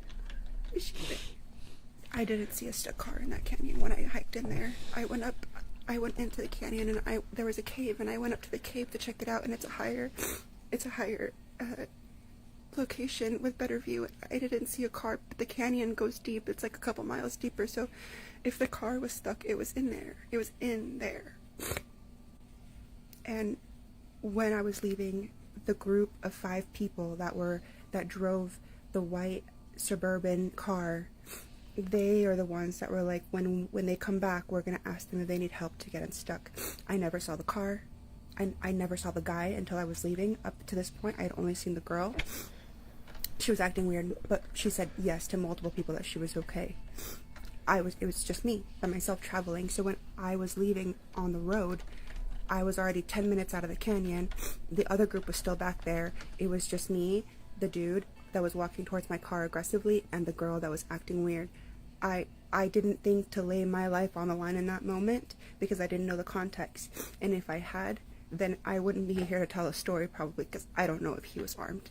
So I followed my gut instinct and I hit the road, and I didn't see the missing poster for another 12 hours when I was in North New Mexico. When I saw the poster, I recognized the face immediately. I just didn't know where. Oh, there you go. Now and she then I says she realized recognized. that it closely resembled the girl in the canyon, except Hey, the you girl guys don't canyon apologize for the feelings that you guys have when you're, I mean, this isn't one of those ones that's really obvious. If somebody wants to go, oh wow, everything's just so normal the way, I believe her story. I just think could have been done a little differently. Tired. She was skinnier, and so I didn't know. Okay, and I'm trying. I'm trying. I've been in contact with the state police, the local police, the state police, the sheriff's department, the park You're getting in rangers, trouble, both Sam. of them. Hey, you're getting in trouble. I can. And Zozo's gonna be mad at you. when I saw the flyer, it hit me. And then it was already dark, and I didn't have any service, so I couldn't call the line on the poster. But I took a photo of the poster and the case number, and then I thought that I can get to my campground and maybe there'll be Amber, signal there, know. but there wasn't any signal on my campground. So I set my alarm for 6 a.m. I packed up first thing in the morning, and I went down the hill trying to get service so I can call. I didn't get service, but I saw a park ranger station, and that's the first people that I told. And this was around 7 a.m. on the 24th. Yeah, so basically she told law enforcement, and now she's putting the story out there at a larger arena. I told park rangers. They told me they were going to call the Socorro County Department because that's the county where this canyon is. And so I continued to go down close. I'm trying to go home, and I don't get a call. So I get to Albuquerque, and that's when I personally call the sheriff's department and the state police and the local police, and I put in reports with all of them. I gave them coordinates, I gave them descriptions, I gave them everything. The sheriff's department then told me they were going to go ahead and check the coordinates immediately. They called me back yesterday after I had already spoken to the sister, Ingrid's sister, and they told me they didn't find the stuck car, and they didn't find Ingrid or the guy, but they found an abandoned camp, and they were going to investigate it, but I haven't heard anything back. So I'm just trying to spread the word that I possibly saw her, and if somehow she could see this, I would tell her I'm sorry, but I didn't know. And if that ever happened to me, I would want someone to try. So that's what I'm doing, is I'm trying and address some of the comments that I'm getting. I first saw the woman in the canyon on June 23rd, and it's really difficult to remember the finer details because in the moment when she was in front of me, I didn't realize the full situation or what was happening. I first saw the woman in the canyon on June 23rd, 2024 at 7 a.m. when I woke up to her footsteps near my car. That was the first time I saw her. It's really difficult to remember the finer details because in the moment when she was in front of me, I didn't realize the full situation or what was happening. I remember seeing her. The first time I saw her, it was 7 a.m. and I heard footsteps around my car, which I found very startling. I shut up and I looked out my window because I was asleep in my car at the canyon because I drove into the canyon late the night of the 22nd. And when I drove in with my brights on and I didn't see anyone. And so when I got woken up at 7 a.m. with footsteps outside my car, I was startled and I looked and it was her. She was by herself. She was looking down at the ground like she had lost something. And I remember being relieved there was another woman. And I woke up and I got out of my car and I stretched and I said good morning to her, and she didn't really say anything back. And when I said good morning to her, she looked at me. And I don't remember her saying anything back, but I had a good look at her face. And I remember thinking that I thought she was European or maybe not from the United States, but she had very prominent cheekbones, and her chin was longer and kind of came out at an angle. And I remember her nose, because I remember thinking she has sharp features, especially her chin, but her nose was a little rounder, fuller, and her hair was black, jet black, obviously box dyed, and it was about to her chin. She was petite. She had a small frame. She was about 5'5", 5'6". I'm 6 foot, so it's a rough gauge. She was thin. I would say probably like 125, 120 if I had to guess. I'm not too sure, but she was thin. She still looked fit though, like outdoorsy fit, like avid hiker, camper type person. And her clothes weren't like dirty or filthy or anything. It looked like she had been camping. And I said good morning to her. She looked at me. And I don't remember her saying anything back. And I thought that was a little bit odd. But I was like, okay, like, she doesn't have to say hi to me. You know, if she doesn't want to, that's fine. But I remember her wearing a black tank top, a gray sweater tied around her waist, like a hoodie, zip-up fleece one, like a fleece line one. And she had blue jean shorts on. And she didn't have any tattoos. Petite frame, 5'5", skinny. I remember her eyes. She had pretty piercing eyes. And her body language was just so off. It was just so off. But there's people around. And, like, I remember people asking her if she was okay. And she would just, like, nod yes. Or it just seemed like she was dissociated, confused, concerned. And, like, people noticed. And we asked. And she said she was fine. Yeah. And so when I left that canyon, the last time I saw her, she was following a man, and he was hostile and aggressive, and the girl behind, she was like inches behind him, it's like she was trained to be right behind him. And that's what it felt like she was trained not to talk to people. She was trained not to have eye contact. Like, she was afraid. And she was so close to my car that morning. I just wish she would have said something to me. I wish I knew what signs to look for. I wish I would have put it all together sooner. I wish she would have said something.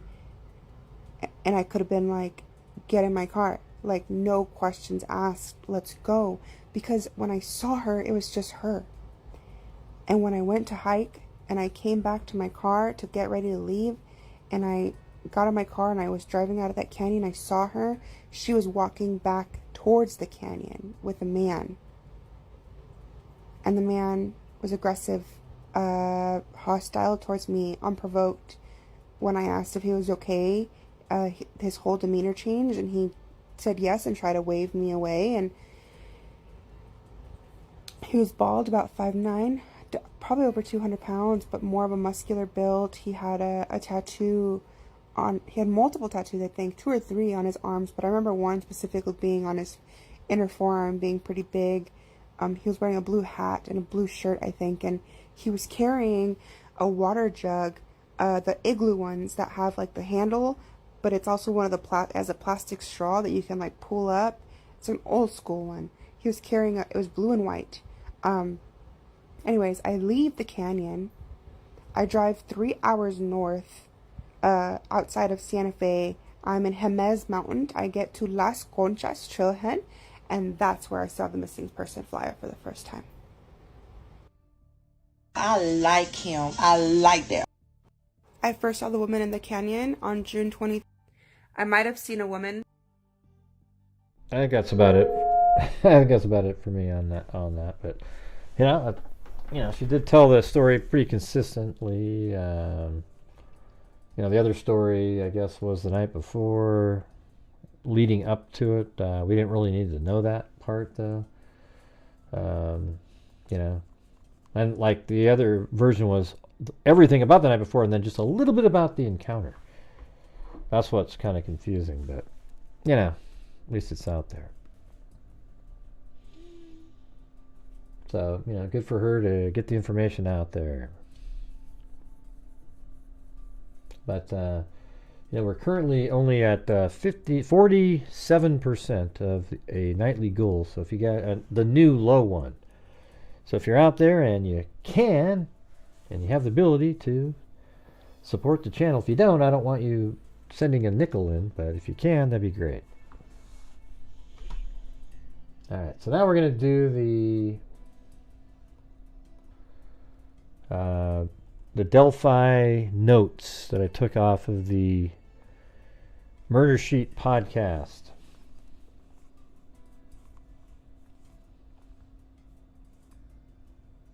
Huh? Yeah, what are you talking about?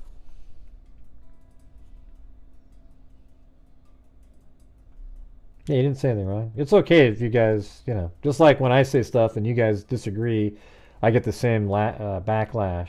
Like, well, I don't agree, Gray. We can have our own opinions, right? So you guys are allowed to have your own opinions too, without feeling like you can't have your opinion.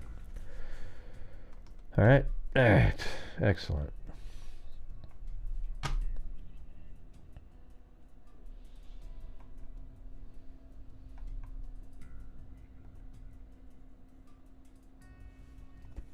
But man, where did all the old freaks go? Man, we just soar through these nights. They're just not around.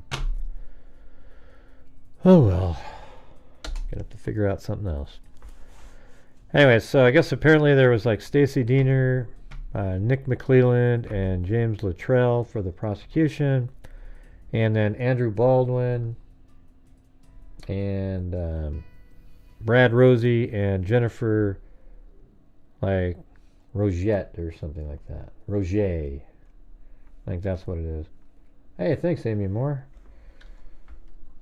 That'll make a difference. Almost at 50% now. Almost there.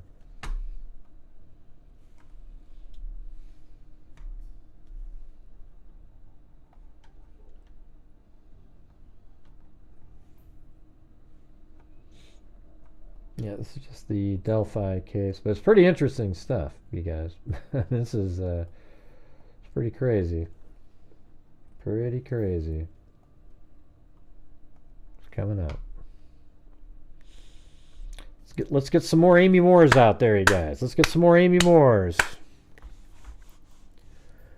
All right, we got Richard Allen. Let's see. They said when he walked in, he didn't have a lot of huge changes. He had an orange jumpsuit on. He was a little bit nervous, looking around, moving his head as if music was in his ears, bobbing it up and down. So maybe trying to act weird or something. And this is based off of notes from the murder sheet. So Brian Harshman testimony, detectives. Brian Harshman was I think he's a detective. And he sort of like, what do you mean no music? I'm listening to it. Not sure what that means. What does that mean, Lisa Valenzuela?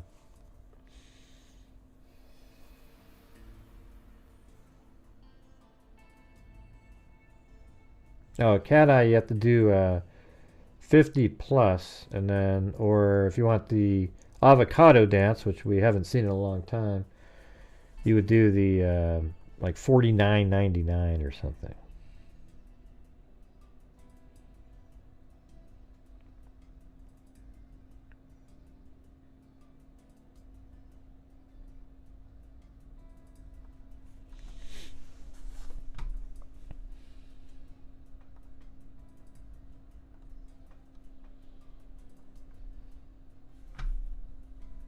Yeah, the music's low. Yeah, I know, because I'm talking. I'm talking. That's why the music's low, everybody. I know, but the people that used to do... I haven't seen the people that do the avocado dances and the cat eyes. They're just... people don't do those larger ones anymore. It might be the economy. I don't know what it is. But... you know, I've explained it to you guys many times. I don't want to do it again. Maybe I'll have to be mean so you can throw me in prison to do something, you know.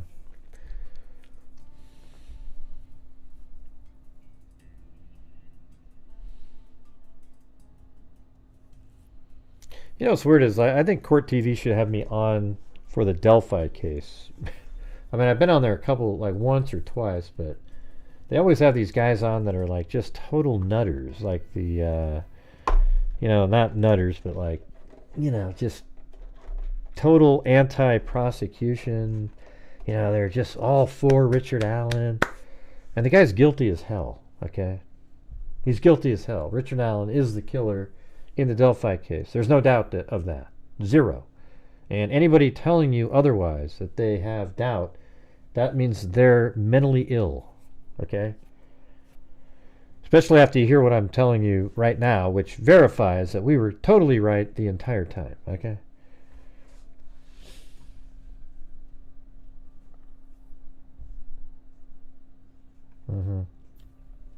Well, yeah, me too, News Crasher. I want to say ooh with the support for the channel being built up, because we are on about, you know, just, I don't know, man. So here we go. Brian Harshman is a detective. He went through the audio and video recordings. He noticed patterns in Richard Allen. He watched and reviewed every bit of video and audio of Richard Allen in prison. Apparently, Holman didn't really want him to do it, but then eventually he agreed to let this guy do this thing. And he came in and he watched and reviewed every bit of video and audio of Richard Allen in prison. He says officers treated him over the top. Well, nice, like they were just really nice to him. They were a little bit over the top, but he also said that officers know that they're being recorded. But, I mean, if they're being recorded every time he's being seen publicly, doesn't that mean he's being treated nicely no matter what? Yeah. And then March 21st, 2023, Richard Allen, who was not religious, became religious and accepted Jesus. So this is on March 21st, 2023. Okay? Richard Allen was not religious at all. When he checked into prison, when you do the little check-in, he said he wasn't religious. But that was back in October of 2022, right? But so this is March 21st.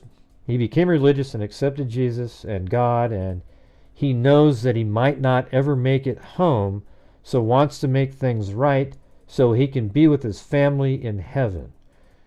In his prison intake interview, Allen described himself as non-religious. Oh, hey, look at that. There's Amy Moore. Will it happen? Let me get the... Yeah, it should work. If it doesn't work, I'll go find the audio just for you. All right, we got to pause and wait for Amy Moore's... And thank you. So we used to get these often, where... That's why it made it so easy to get to the goal, right? Like 2 or 3 people do the 50s, and then it's like, okay, the rest of them... But, you know, the economy's put a halt to that, I think. Or maybe people just don't like me anymore. You know, whatever it is. I'm still doing the same work that I've always done. Working my ass off. Trying to get shit done. But your guys are, it's behind, so we got to wait for this to come in.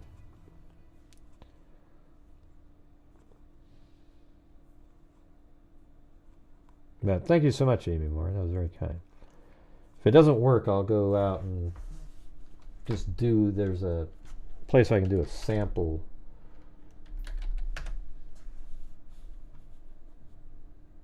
Let's see.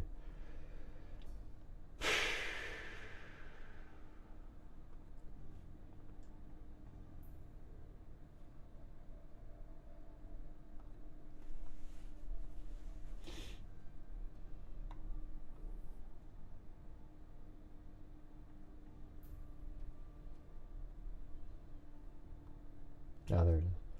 All right. Well, it still takes a while, though. It takes a while. Like, you guys are quite... that thing is way behind sometimes. If not, I guess I could do, like, See, I'll do that for you. That's what it sounds like. Alright. That's just what it would sound like, okay? There you go. You have it anyways. It's not on the screen, but... Okay, one more time. One more time. This is a test super chat message. That was a test one. Here we go.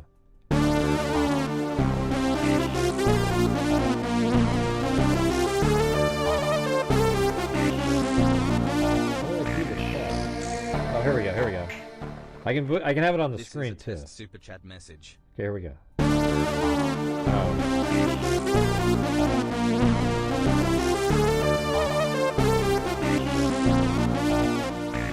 You guys love. By the way, don't you love that music, man? I can listen to that for hours. Like, I have this long. It just goes on and on and on. You know. Hey, maybe here, let me just play that for you guys for a second. It's really cool. Like, I've sat there and worked on like 3D animations for hours and hours and hours and hours and hours. And it's just like I just play that. Just goes on, never stops.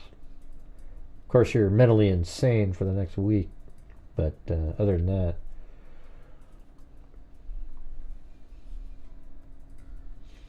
Huh, I don't know why I didn't play. It's definitely, I have it turned on there. Watch it show up late. Oh, wait, is that, maybe it was this one. There's two of them. Darn it. I guess we'll know next if somebody sends something in, but let's see, where is this? Yeah, audio keygen. Listen to this. And this was weird. This is just sort of like this thing that somebody made for a program, and it was just in the background. But I always loved it so much that I recorded it, like 25 years ago. Listen to this. Listen to this.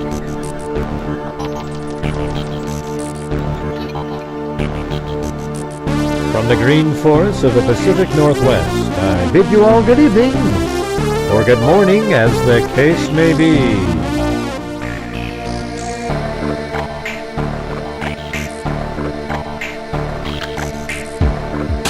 There we go.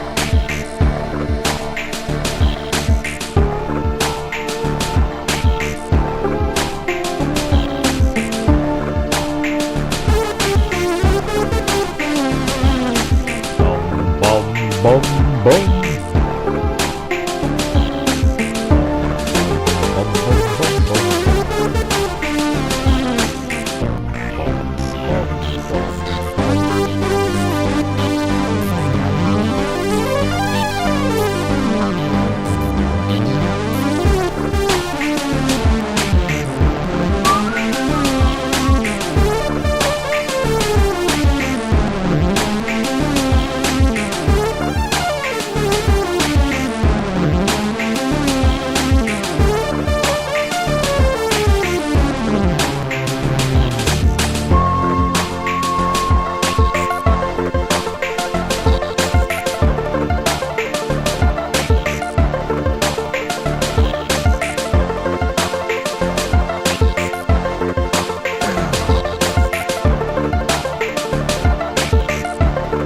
I know, sort of the crappy shit.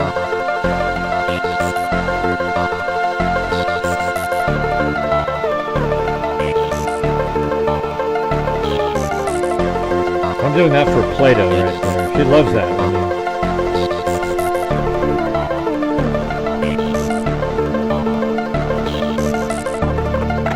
Anyways, pretty sweet, huh? I just love listening to that. Anyways, awesome. Yeah, we're now at 75%.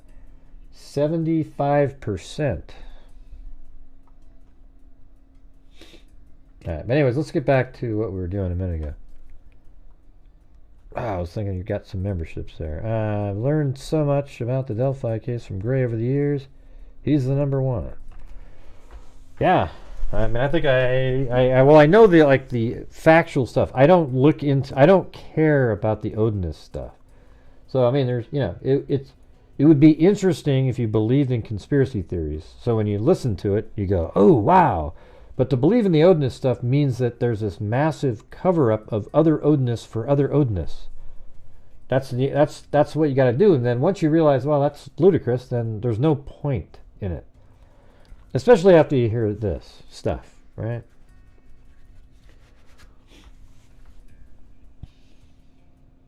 Oh, there's Amber Maiden. Okay, well, I'll have to go find that music if that one doesn't work. Thanks, Amber Maiden. Jeez, that was so nice. And hey, we're only 53 away from me giving away 5 memberships now. Now that is amazing.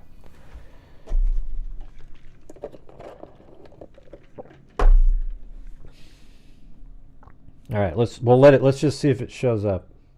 If it doesn't, it's the I think it's this one. Yeah, there it is, the avocado one. Let's see. There was this other one that I Streamlabs that I turned on, so I'm thinking that might be the one.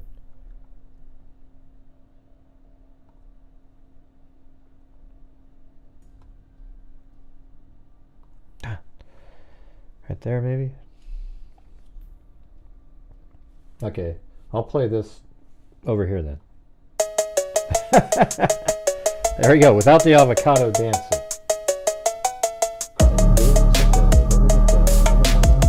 You know what's weird is I think maybe it's not connected somehow. Well, here you go, look.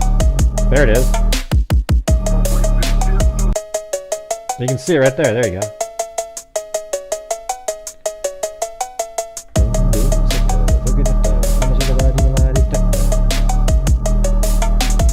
Going around about me and the crew about something we did I was supposed to do. You might not heard, or maybe you have. When I first heard of it was like used to get angry and all like that. You can say what you want to spell my name right. All of them are gonna do is rocking a house. That's some of the rumors I love out. It's the end of the day, tell all your friends that if you don't wait till you see me again this way, I can hear from the horse's mouth right then and there. We straighten it out. This is what perfect timing. Message. All right. Well, doesn't look like it made it over there.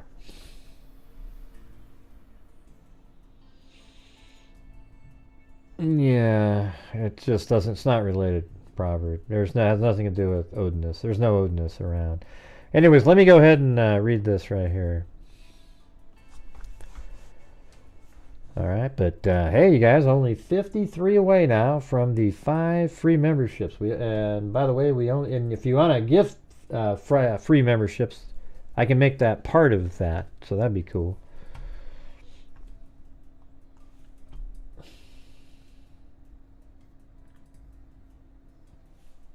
Yeah.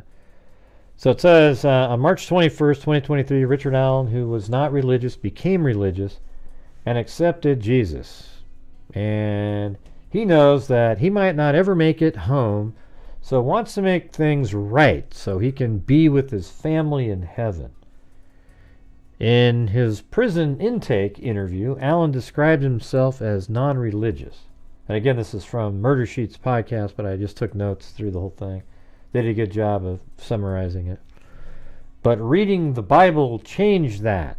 So he says he wasn't religious, but reading the Bible, like all these psychos do when they get into prison, Dahmer, Kemper, same thing.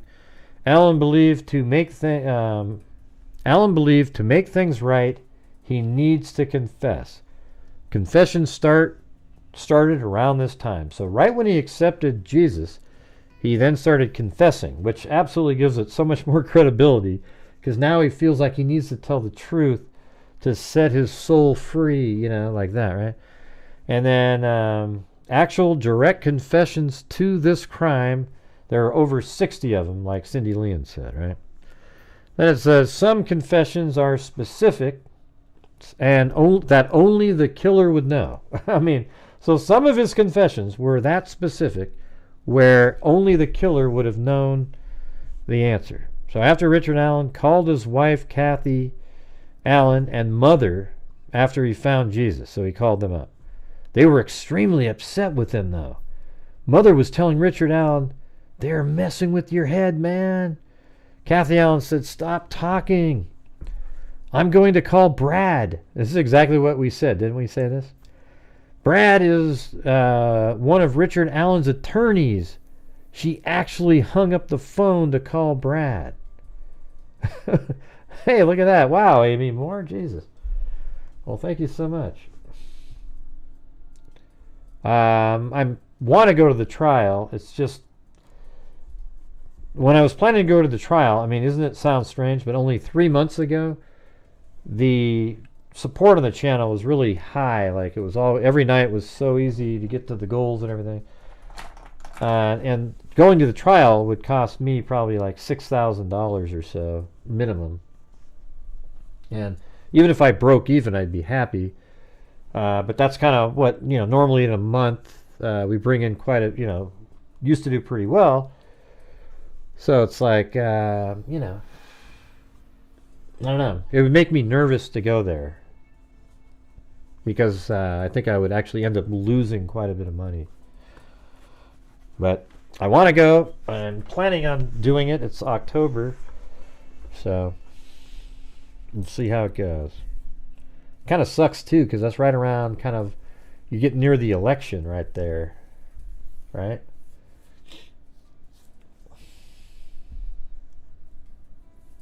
I hope they disallow the Odinist stuff. All right, where are we at now? We are $2 short now for me giving away the 5 memberships. Yeah, I do have to go. I want to go, but I could afford it before, but it's not looking that way right now, because I won't be able to make videos or anything. I would be completely relying on you guys in my live streams to support the channel. I would not be able to make any videos at all. I'd be out of town in a different place, getting up, getting early in the morning, doing the trials, and coming on the show to do the show. Nah, I can't really do that, Mimi. It doesn't really work that way, does it, Mimi? Sound like one of the trolls. Let's see. I can put you up for free. I only live 40 minutes away. Oh, yeah? Well, what town do you live in? Yeah, it's like Mimi doesn't even communicate. Never said a word in here. Just sitting around waiting to throw in one of her trashy little comments. Yeah. You know that was happening. Give you 3 months to save up. What a joke. Jesus. Yeah, right. Hey, thanks. Hypnotio stream. All right, so here we go.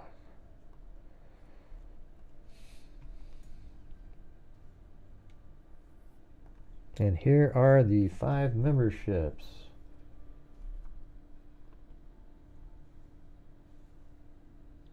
There you go.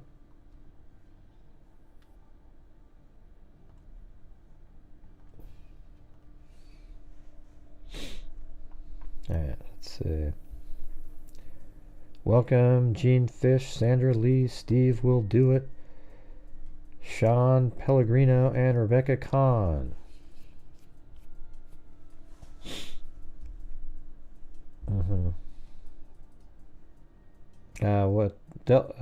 That's 40 minutes from Delphi. Where is the trial? Oh, it's right in the middle of Delphi. I don't know. I kind of... We'll have to see how it works. I don't know. I'd feel weird staying at somebody's place. You can make my own with... Make my own what? I just... Come on, you guys.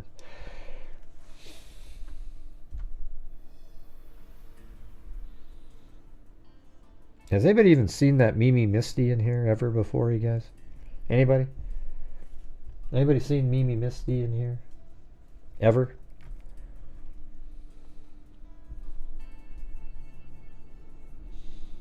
Yeah, I didn't think so. I'm going to get rid of that person.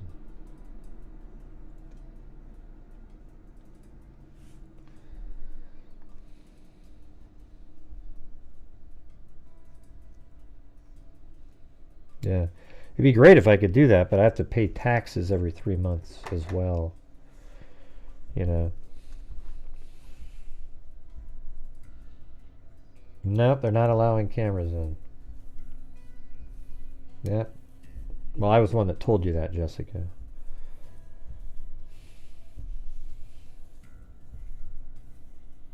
And the family, each family gets 10. I mean, there really isn't a lot of seats. Right.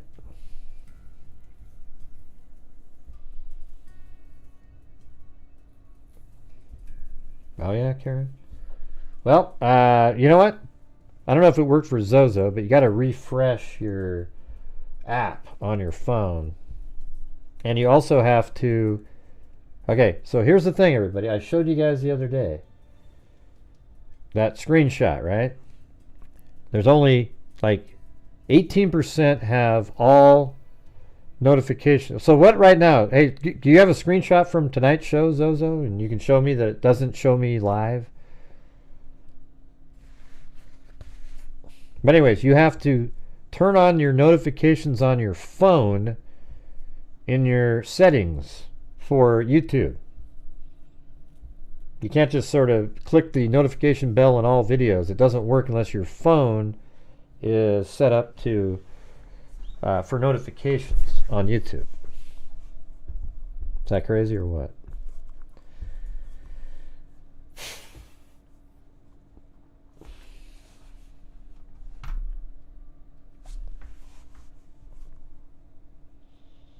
I need to be there, but I mean, like that person said a minute ago, save up? Really? You want me to go save up and just take a huge loss going to Delphi? I'm going there for my channel, and if I go there, I'd need to have the support so I can just do it.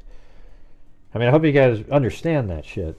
You know, I'd be there for like 20 days and won't be able to create any videos or anything. And I mean, doesn't that just make sense? Like, I'm not trying to be too difficult or anything.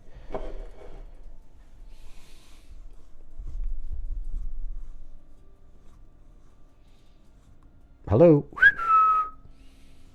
So you guys are really far behind.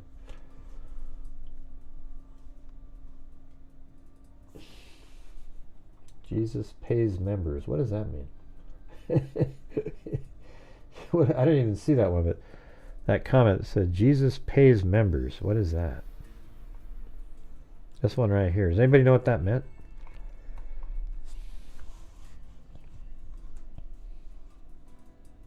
Right, so everybody just needs to kind of be aware of that. Updated app and still doesn't show live. Okay, can you give me a screenshot of that? Because she did want me to send one, Zozo, if it didn't work. So right now, for the rest of you, does it show that I'm live right now? Nope, what? What are you guys saying, nope? I'm not sure what I asked.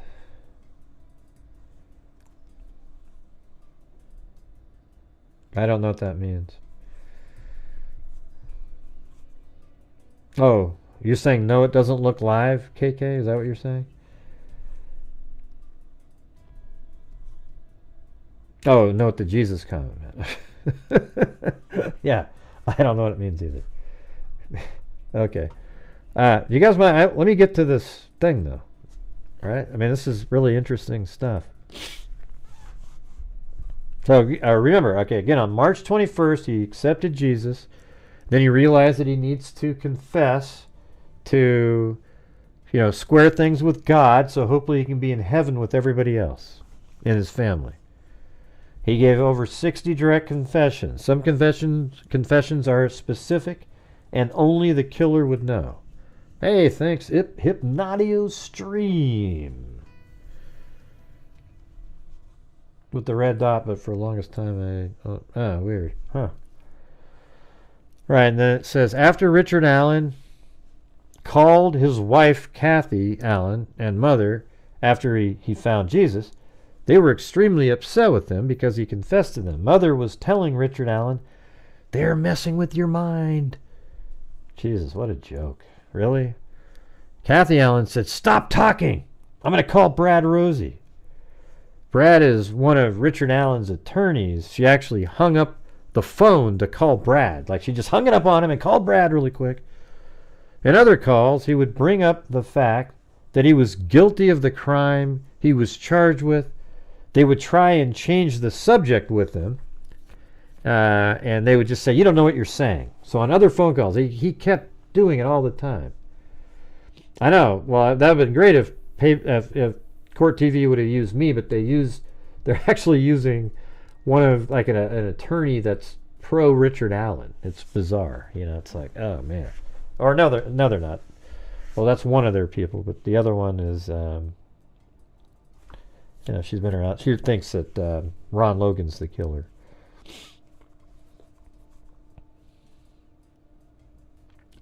So Richard Allen's family is quite religious, based on the conversations and the phone calls. And Murdersheet thought that was kind of odd because, like, if they're that religious, why aren't they accepting what Richard Allen's saying? Richard Allen delayed confessing he delayed confessing from October till March because he was worried about how his family would react. That's what he said. Jesus. I mean, look at this stuff. This is all just absolutely what guilty people do. He went long periods of time not communicating with his family prior to the confessions. Detective Harshman said that Allen expressed concern in these calls that his family might not still love him. Richard Allen would ask over and over again if they would still love him and be there despite what he did to these children.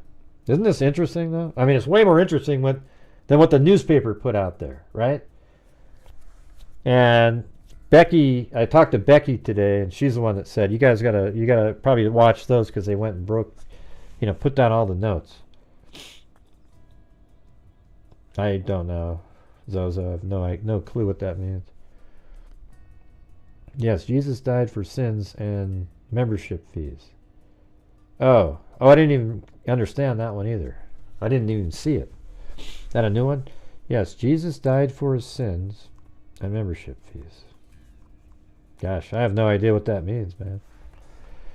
You have to explain that a little bit better.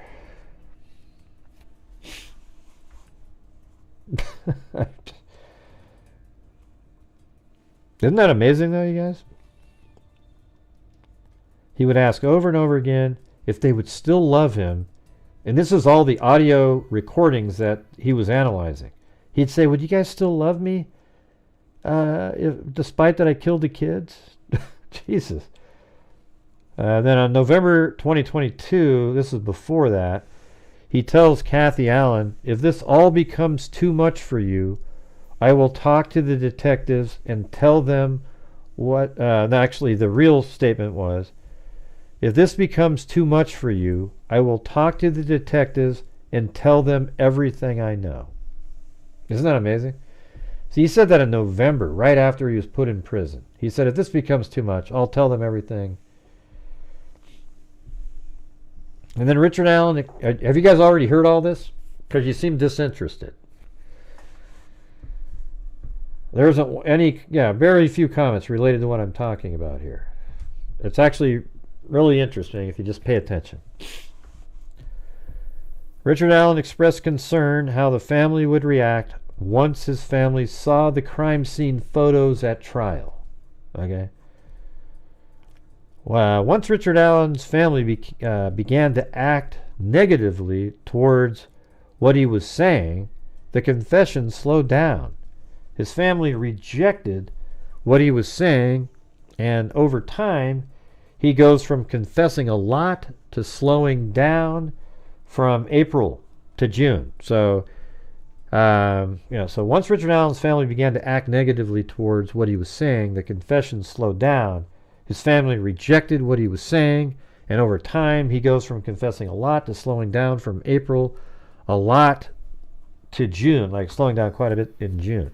And January 2024, this is, this year, he wanted to tell the truth, but didn't want to hurt his family. These are all things on recordings, you guys.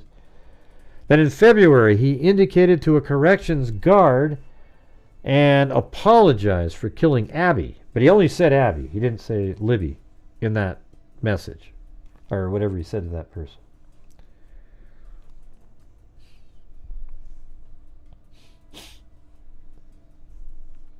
Detective Harshman never saw that Richard Allen was coerced in any way to confess. So, when Harshman was analyzing all this audio and video, there was nothing in there that showed that he was being coerced.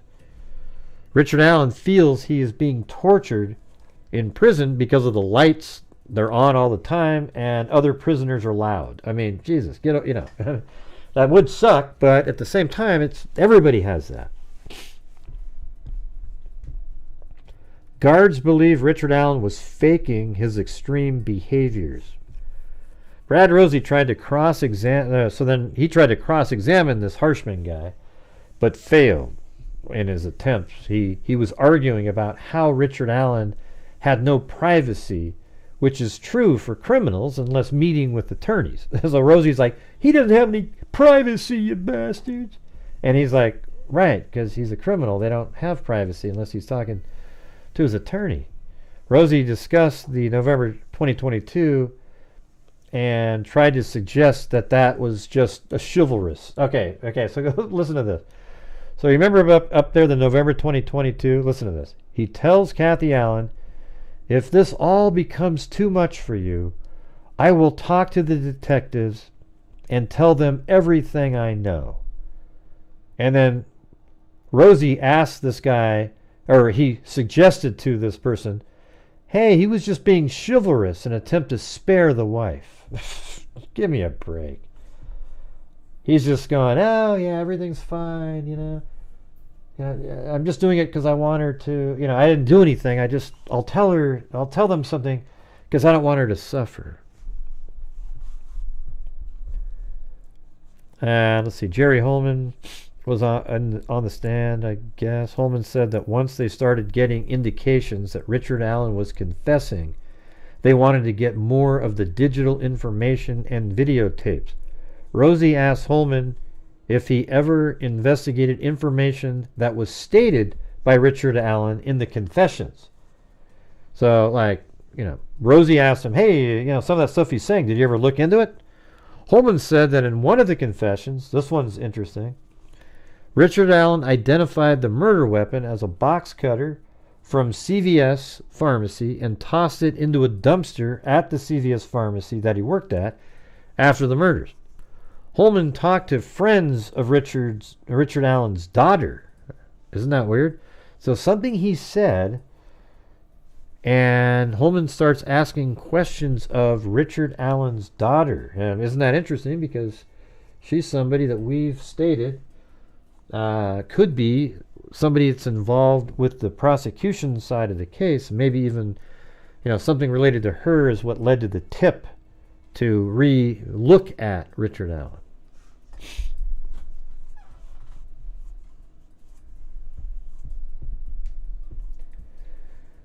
All right.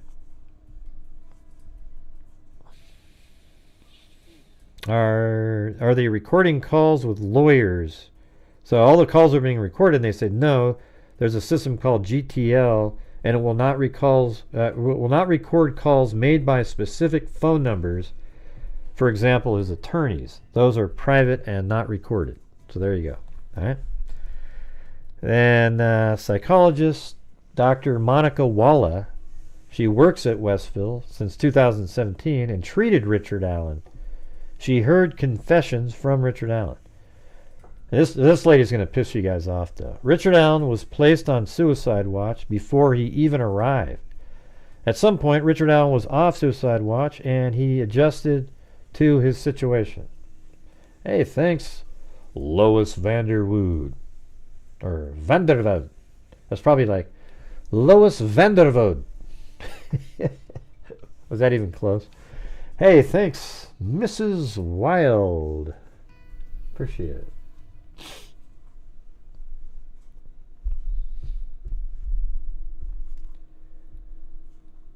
Oh yeah, I mean it's got so bad for them, you guys. But listen to this stuff. Richard Allen was placed on suicide watch before he even arrived. At some point, Richard Allen was off of that. and as he adjusted to his situation. People would yell insults at Richard Allen. He had heart issues, anxiety issues, major depressive disorders. 2019, Allen went into rehab facility. So that's a true thing. Remember that whole story? Richard Allen went into rehab in 2019 for being depressed. Well, what do you think he was depressed about in 2019? Huh? What do you guys think? Richard Allen companions. I wonder if he said anything at that rehab facility, but was protected, information.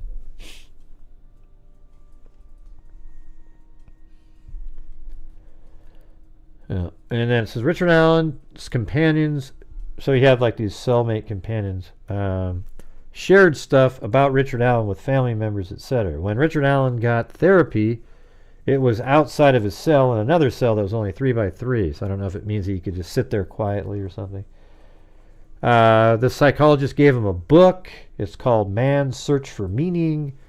He gave her crossword. She gave him crossword puzzles, crayons, and Richard Allen health. I don't know what that means. I forgot what I was going to write there.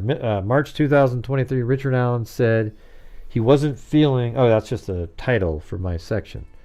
He said he wasn't feeling right. So this is March of 2023. So that means just after. Well, it was March 21st. What was the date of that? March 21st is when he, found Jesus. And March of 2023, Allen said he wasn't feeling right and was struggling with stuff in his brain. Right, that's probably right there. He's struggling with the fact that he killed somebody, and he wants to confess, that kind of thing. April 4th, 2023, mental health was poor and deteriorating. Isn't it amazing, though, as how this all went bad right after Rosie was called and they came in and met with him. And he was having delusions and fantasies, and he thought death would bring him relief, also struggling with self-esteem. April 12th, 2023, he was banging his head on a wall and was exhibiting bizarre behavior. April 13th, 2023, grave disability, not sure what that means, and consuming his own feces. On April 21st, 2023, she expressed concern that Richard Allen might be incompetent to stand trial because his thoughts were disjointed and he was saying bizarre things. I think psychologists often are quick to want to believe somebody has a mental illness sometimes. Not all the time, but I think sometimes they're like, oh yeah, they're exhibiting, and it's just like these people are just inventing it. May 3rd, 2023, he said he wanted to confess to the crime and actually began discussing the details of how he did it. That was in one of these sessions. This is still talking to the psychologist. Then May 17th, we use in psych hospitals, it's a level that needs hospital. Oh, really? Oh, interesting. So Amber Maiden said, grave disability is a term we use in psych hospitals. It's a level that needs to have hospitalization.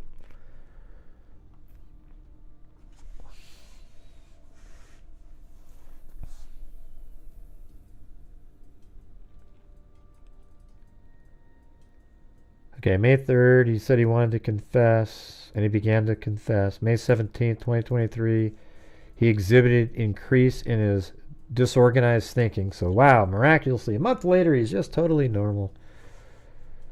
He increased in his, exhibited, this is where he increased his disorganized thinking and paranoia. But then on July 11th, she saw signs that his mental health was getting back to normal.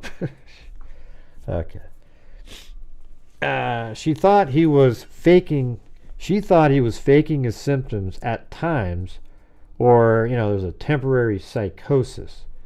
His behavior wasn't consistent with some diagnoses, making some believe he was faking it. Like he would remember way too much stuff for somebody who couldn't, wasn't supposed to be able to remember.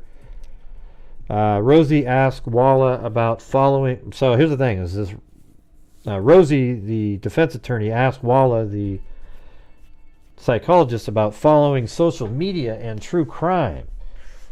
She's a true crime junkie, it turns out. A year before Richard Allen was arrested, she visited the Monenhigh Bridge with her husband. What do you mean malingering? What are you talking about? Monenhigh Bridge. Followed the case more after Keegan Kline. So she actually, a year before Richard Allen was arrested, she visited the Monenhigh Bridge. So that would have been in 2021. And then she definitely followed the case more, she said, after Keegan Kline was arrested. And then even more after Richard Allen was arrested. She accessed Keegan Kline, listen to this part here. She accessed Keegan Kline's private records on an official website because she has access to it, but used it for personal use. She told Richard Allen that he had supporters out there, made Richard Allen think he would keep fighting. And she also was on specific, she'd watch specific podcasts out there. And Murdersheet said it wasn't one of theirs, but I heard that from Becky that mine was one of the ones that this lady listened to or watched. Okay. And maybe that's why my name was listed in the footnotes, my channel, not my name. Or my Facebook group or whatever. A year before Richard Allen was arrested, she visited the Monenhigh Bridge, followed the case for more. Right, she accessed Keegan Kline's private records on an official website, but used for personal use. She told Richard Allen that, listen to this lame shit though. She told Richard Allen that he had supporters out there. And they think maybe that made Richard Allen think he should keep fighting instead of confess. I mean, that's not her job to say that, to let him know anything about that at all. And then, crossed by Diener, she entered notes. Diener is one of the prosecutors. That she put her notes on a secured server for a copy. She never talked to Richard Allen about the case. Richard Allen tried to convince him to stop, or she actually tried to convince him to stop talking about admitting anything. I mean, can you believe that? And then in April 2023, just after the visits from his attorneys, his behavior changed to slurring, etc. So right after he found Jesus and confessed, then in April he starts slurring. I mean, it's just total garbage. There's no way anybody could actually believe that this is really something that was manifesting itself. I think he was, part of the plan was to make him seem as crazy as possible, and likely, hell, even start confessing to a whole bunch of people after his original confessions. And that way, he could put some fake information in some of the later confessions and say, see, I didn't really know anything. Richard Allen asked Walla for help to reach his wife. So she actually asked this psychologist, hey, can you help me reach my wife? She helped him dial his wife. She was going to leave the room, but he wanted Walla to stay to hear the confession. He then confesses while Dr. Walla was there. The confession didn't go over well with the mother, again, and his wife. Richard Allen told Dr. Walla that he was being forced to choose God over his family, and he can't choose God over his family. So that's why he's not telling the truth now. I mean, that's all I got. So I'm going to do the same thing for the third day. But isn't that crazy? I mean, that's just absolutely... When you listen to that, you just go, yeah, he's guilty as hell. This guy, he confessed, and with things that only the killer would know. So there's just no doubt, Well, she should get... that's what they're talking about. Like, will she lose her job? I guess she's still working there, and, she never even got reprimanded or anything. Crazy.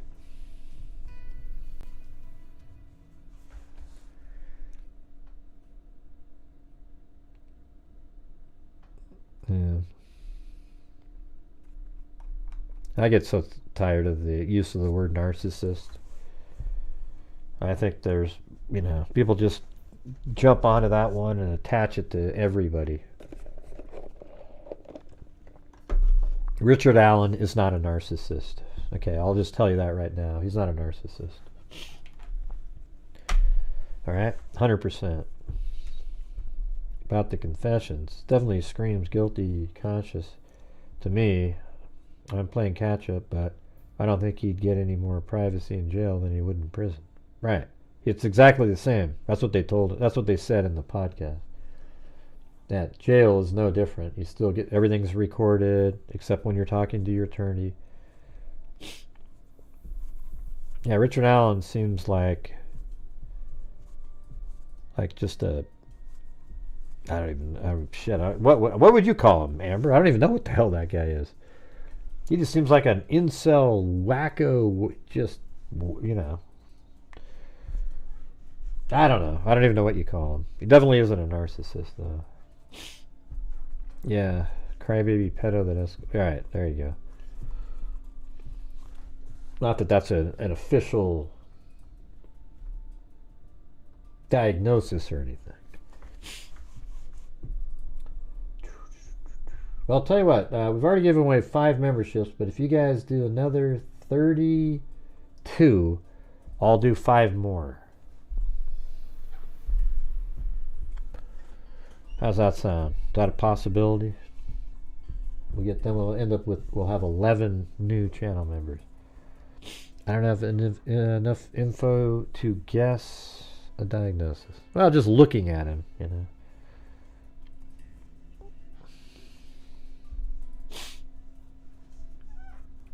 I don't think a narcissist would ever confess because of God. That's why I don't think he's that at all. I think this guy is really weak and just kind of disturbed, and he's just kind of I don't know, man.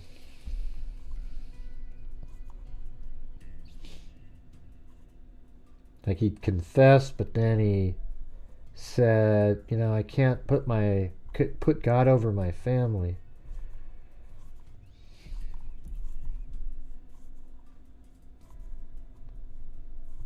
Yeah, Scott Peterson would be somebody that you might identify as one.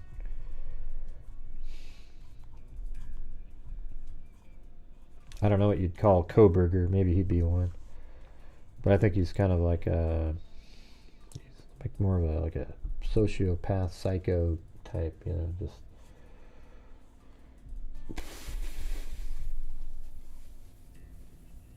Wow, Amber said, not a psychopath. BK presents as a psychopath. Yeah, sounds about right.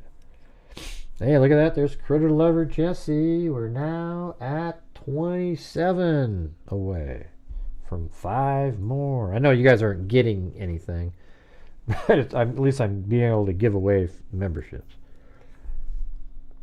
Let's see. A good example of a narcissist. Amber Maiden, as is the case with pretty much every single pedo on the planet, which is why they should never be allowed out of parole or around the public. Oh, come on, no, they should be a protected class, Gummo. Haven't you seen? They're born that way. They can't control it, so, why be so harsh? That's coming. That's coming. You get these 2 guys elected. It's coming up right away.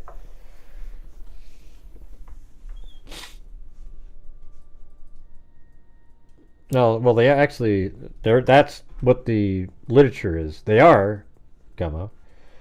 But it doesn't matter. So that shouldn't matter to you. Like, it shouldn't matter. Even if they are born that way, it's not acceptable regardless. So, I mean, it really is. They really are born that way. Let's see. Yeah, maybe something like that, Proverbs. Get those scissors out. Oh yeah, the map. They're just a map. His daughter's similarities to one of... Yeah, we showed that many times, Newscrasher. we were the ones that actually brought that up first on social media. You probably weren't around at that time. You said that for a long time, and it will happen at the... Yeah, I think it will, Jessica. You can just tell by their rhetoric. This Walls guy is just a joke. I mean, Jesus, if you see the reality of stuff that he said.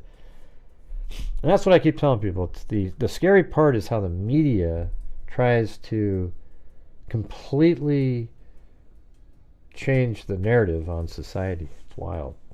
Like, it's just for one party. Oh, come on, Gummo. Jesus, can you get rid of that comment? That's just so dumb. God. Let's see.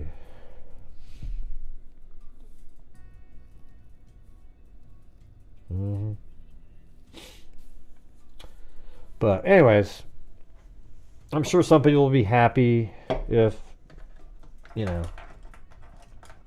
Waltz and Kamala win, and there'll be a whole bunch of people that are mad or really just upset and scared, you know, because, man, I mean, I just can't picture her talking to Putin and getting anything done, you know, or it's just scary times, scary times.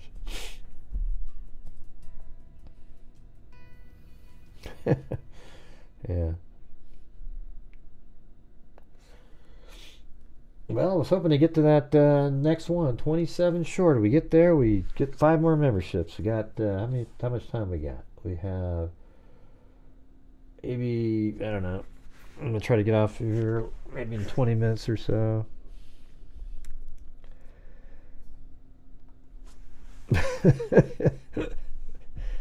Yeah. Do you see that one where she said you can either be something or a biatch? And she just laughs hysterically.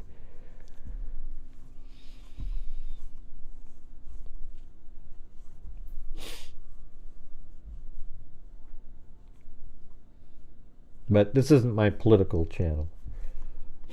Maybe we should go over there. Maybe we should end this show and we can go over there for a while.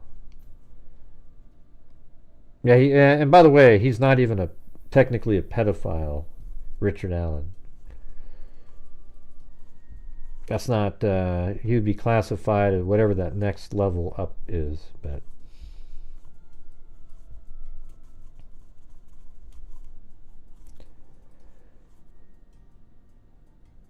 All right, I think I'm going to go over there. What do you guys think? And by the way, memberships are available over there now. And I had it at $5.99, but I got rid of it and I moved it to $4.99. Just one level permanently, and hopefully that's okay for some of you guys out there. But there's only going to be one. That's it. And it's cool. Every single emoji has the Donald Trump haircut. Oh, it's a political channel, Nick. You probably wouldn't like it.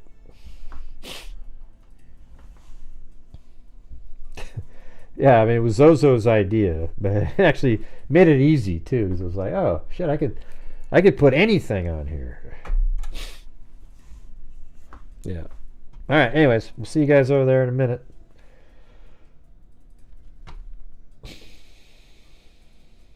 It's actually red, gray, blue, one word though. It's like if you go to YouTube and you type in the @ symbol and then red, gray, blue, and the number 1, just like this, that'll take you right to my channel. Just like that.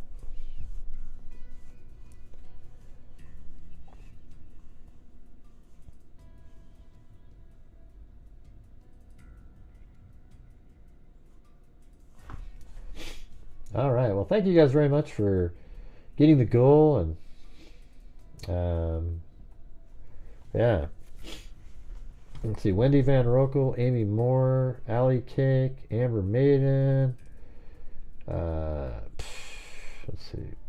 Timothy Cecil's 48 months. Cindy Lean, 48 months, and Cindy Lean. Then Amber Maiden, Cheryl Bullock, Ginger Keys, Sandy Shirley, Missy Six, Kay Me, Allie Cake, Amy Moore, Wendy Woobles. I haven't seen Wendy Woobles in a while. Ginger Keys, Kathy Fridaymaker, News Crasher, Pancakes, Michelle H, Plato, Amy Moore, then Amy Moore with the cat eye, then Jessica Shoebox, 55 months.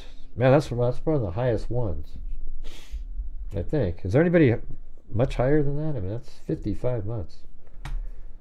That's almost 5 years, right?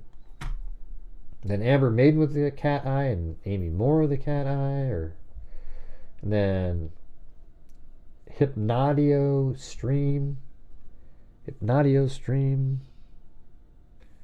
and then I get the 5 memberships. Then Hypnotio Stream with these weird Jesus gives out super chats.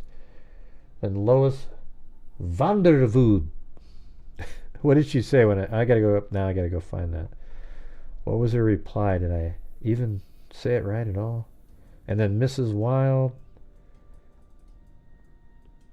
I'm trying to find it. Did she ever answer? Well, thanks, Lois. I gave it a shot, though.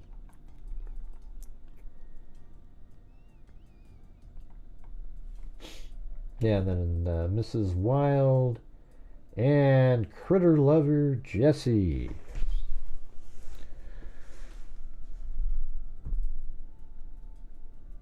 Yeah. I mean, that girl was cool to tell the story. It's just, probably could have just made one long video going over every single bit of the details instead of like multiple things and kind of changing up clothing and looks and things. It kind of, but she did the right thing. She went forward with it, and then she got it out there on a wider public arena so that other people might be able to come forward that were there, because there was other people there too, and maybe they'll find out, oh, it was somebody totally different. But anyways, thank you guys for being here. I'll probably be over there in 15 minutes. All right, well, that's all I got, and as I always say, everybody, until next time, be safe out there. Oh, man. Yeah, here we go. Yeah, I've been doing this true crime thing for quite a while now. And during this whole time, I have not seen one person that is a crime dissector, thug rejector. I'm a certified human lie detector. Gonna get ya on a stretcher if you try and play me like an old projector. Crime sector is my nectar. Professor Grader's gonna give another lecture. Crime collector, freak connector, and I'm always gonna be a pup protector. Fool deflector, interceptor, and I'm here to respect with a vector on his vector. With all respect, y'all, just remember I've a temper fucking check show. I have no agenda, I'm no pretender, and I'll serve it to you straight without the blender. And in the end, I'm gonna send ya on a mission to reveal the true offender. Yeah, so I'll just get right back to it. Well, hey, Amber, you should come over there for a while. If it bugs you, then, I don't want it to offend you or anything like that, but you should go over and hang out, see what it's like. I just have my thoughts out there, really stuff that should bug everybody, policy thoughts. We don't really do policy too much. It's just more of the, wow, can you believe this is what's being done here? It's crazy. But anyways, see you guys later.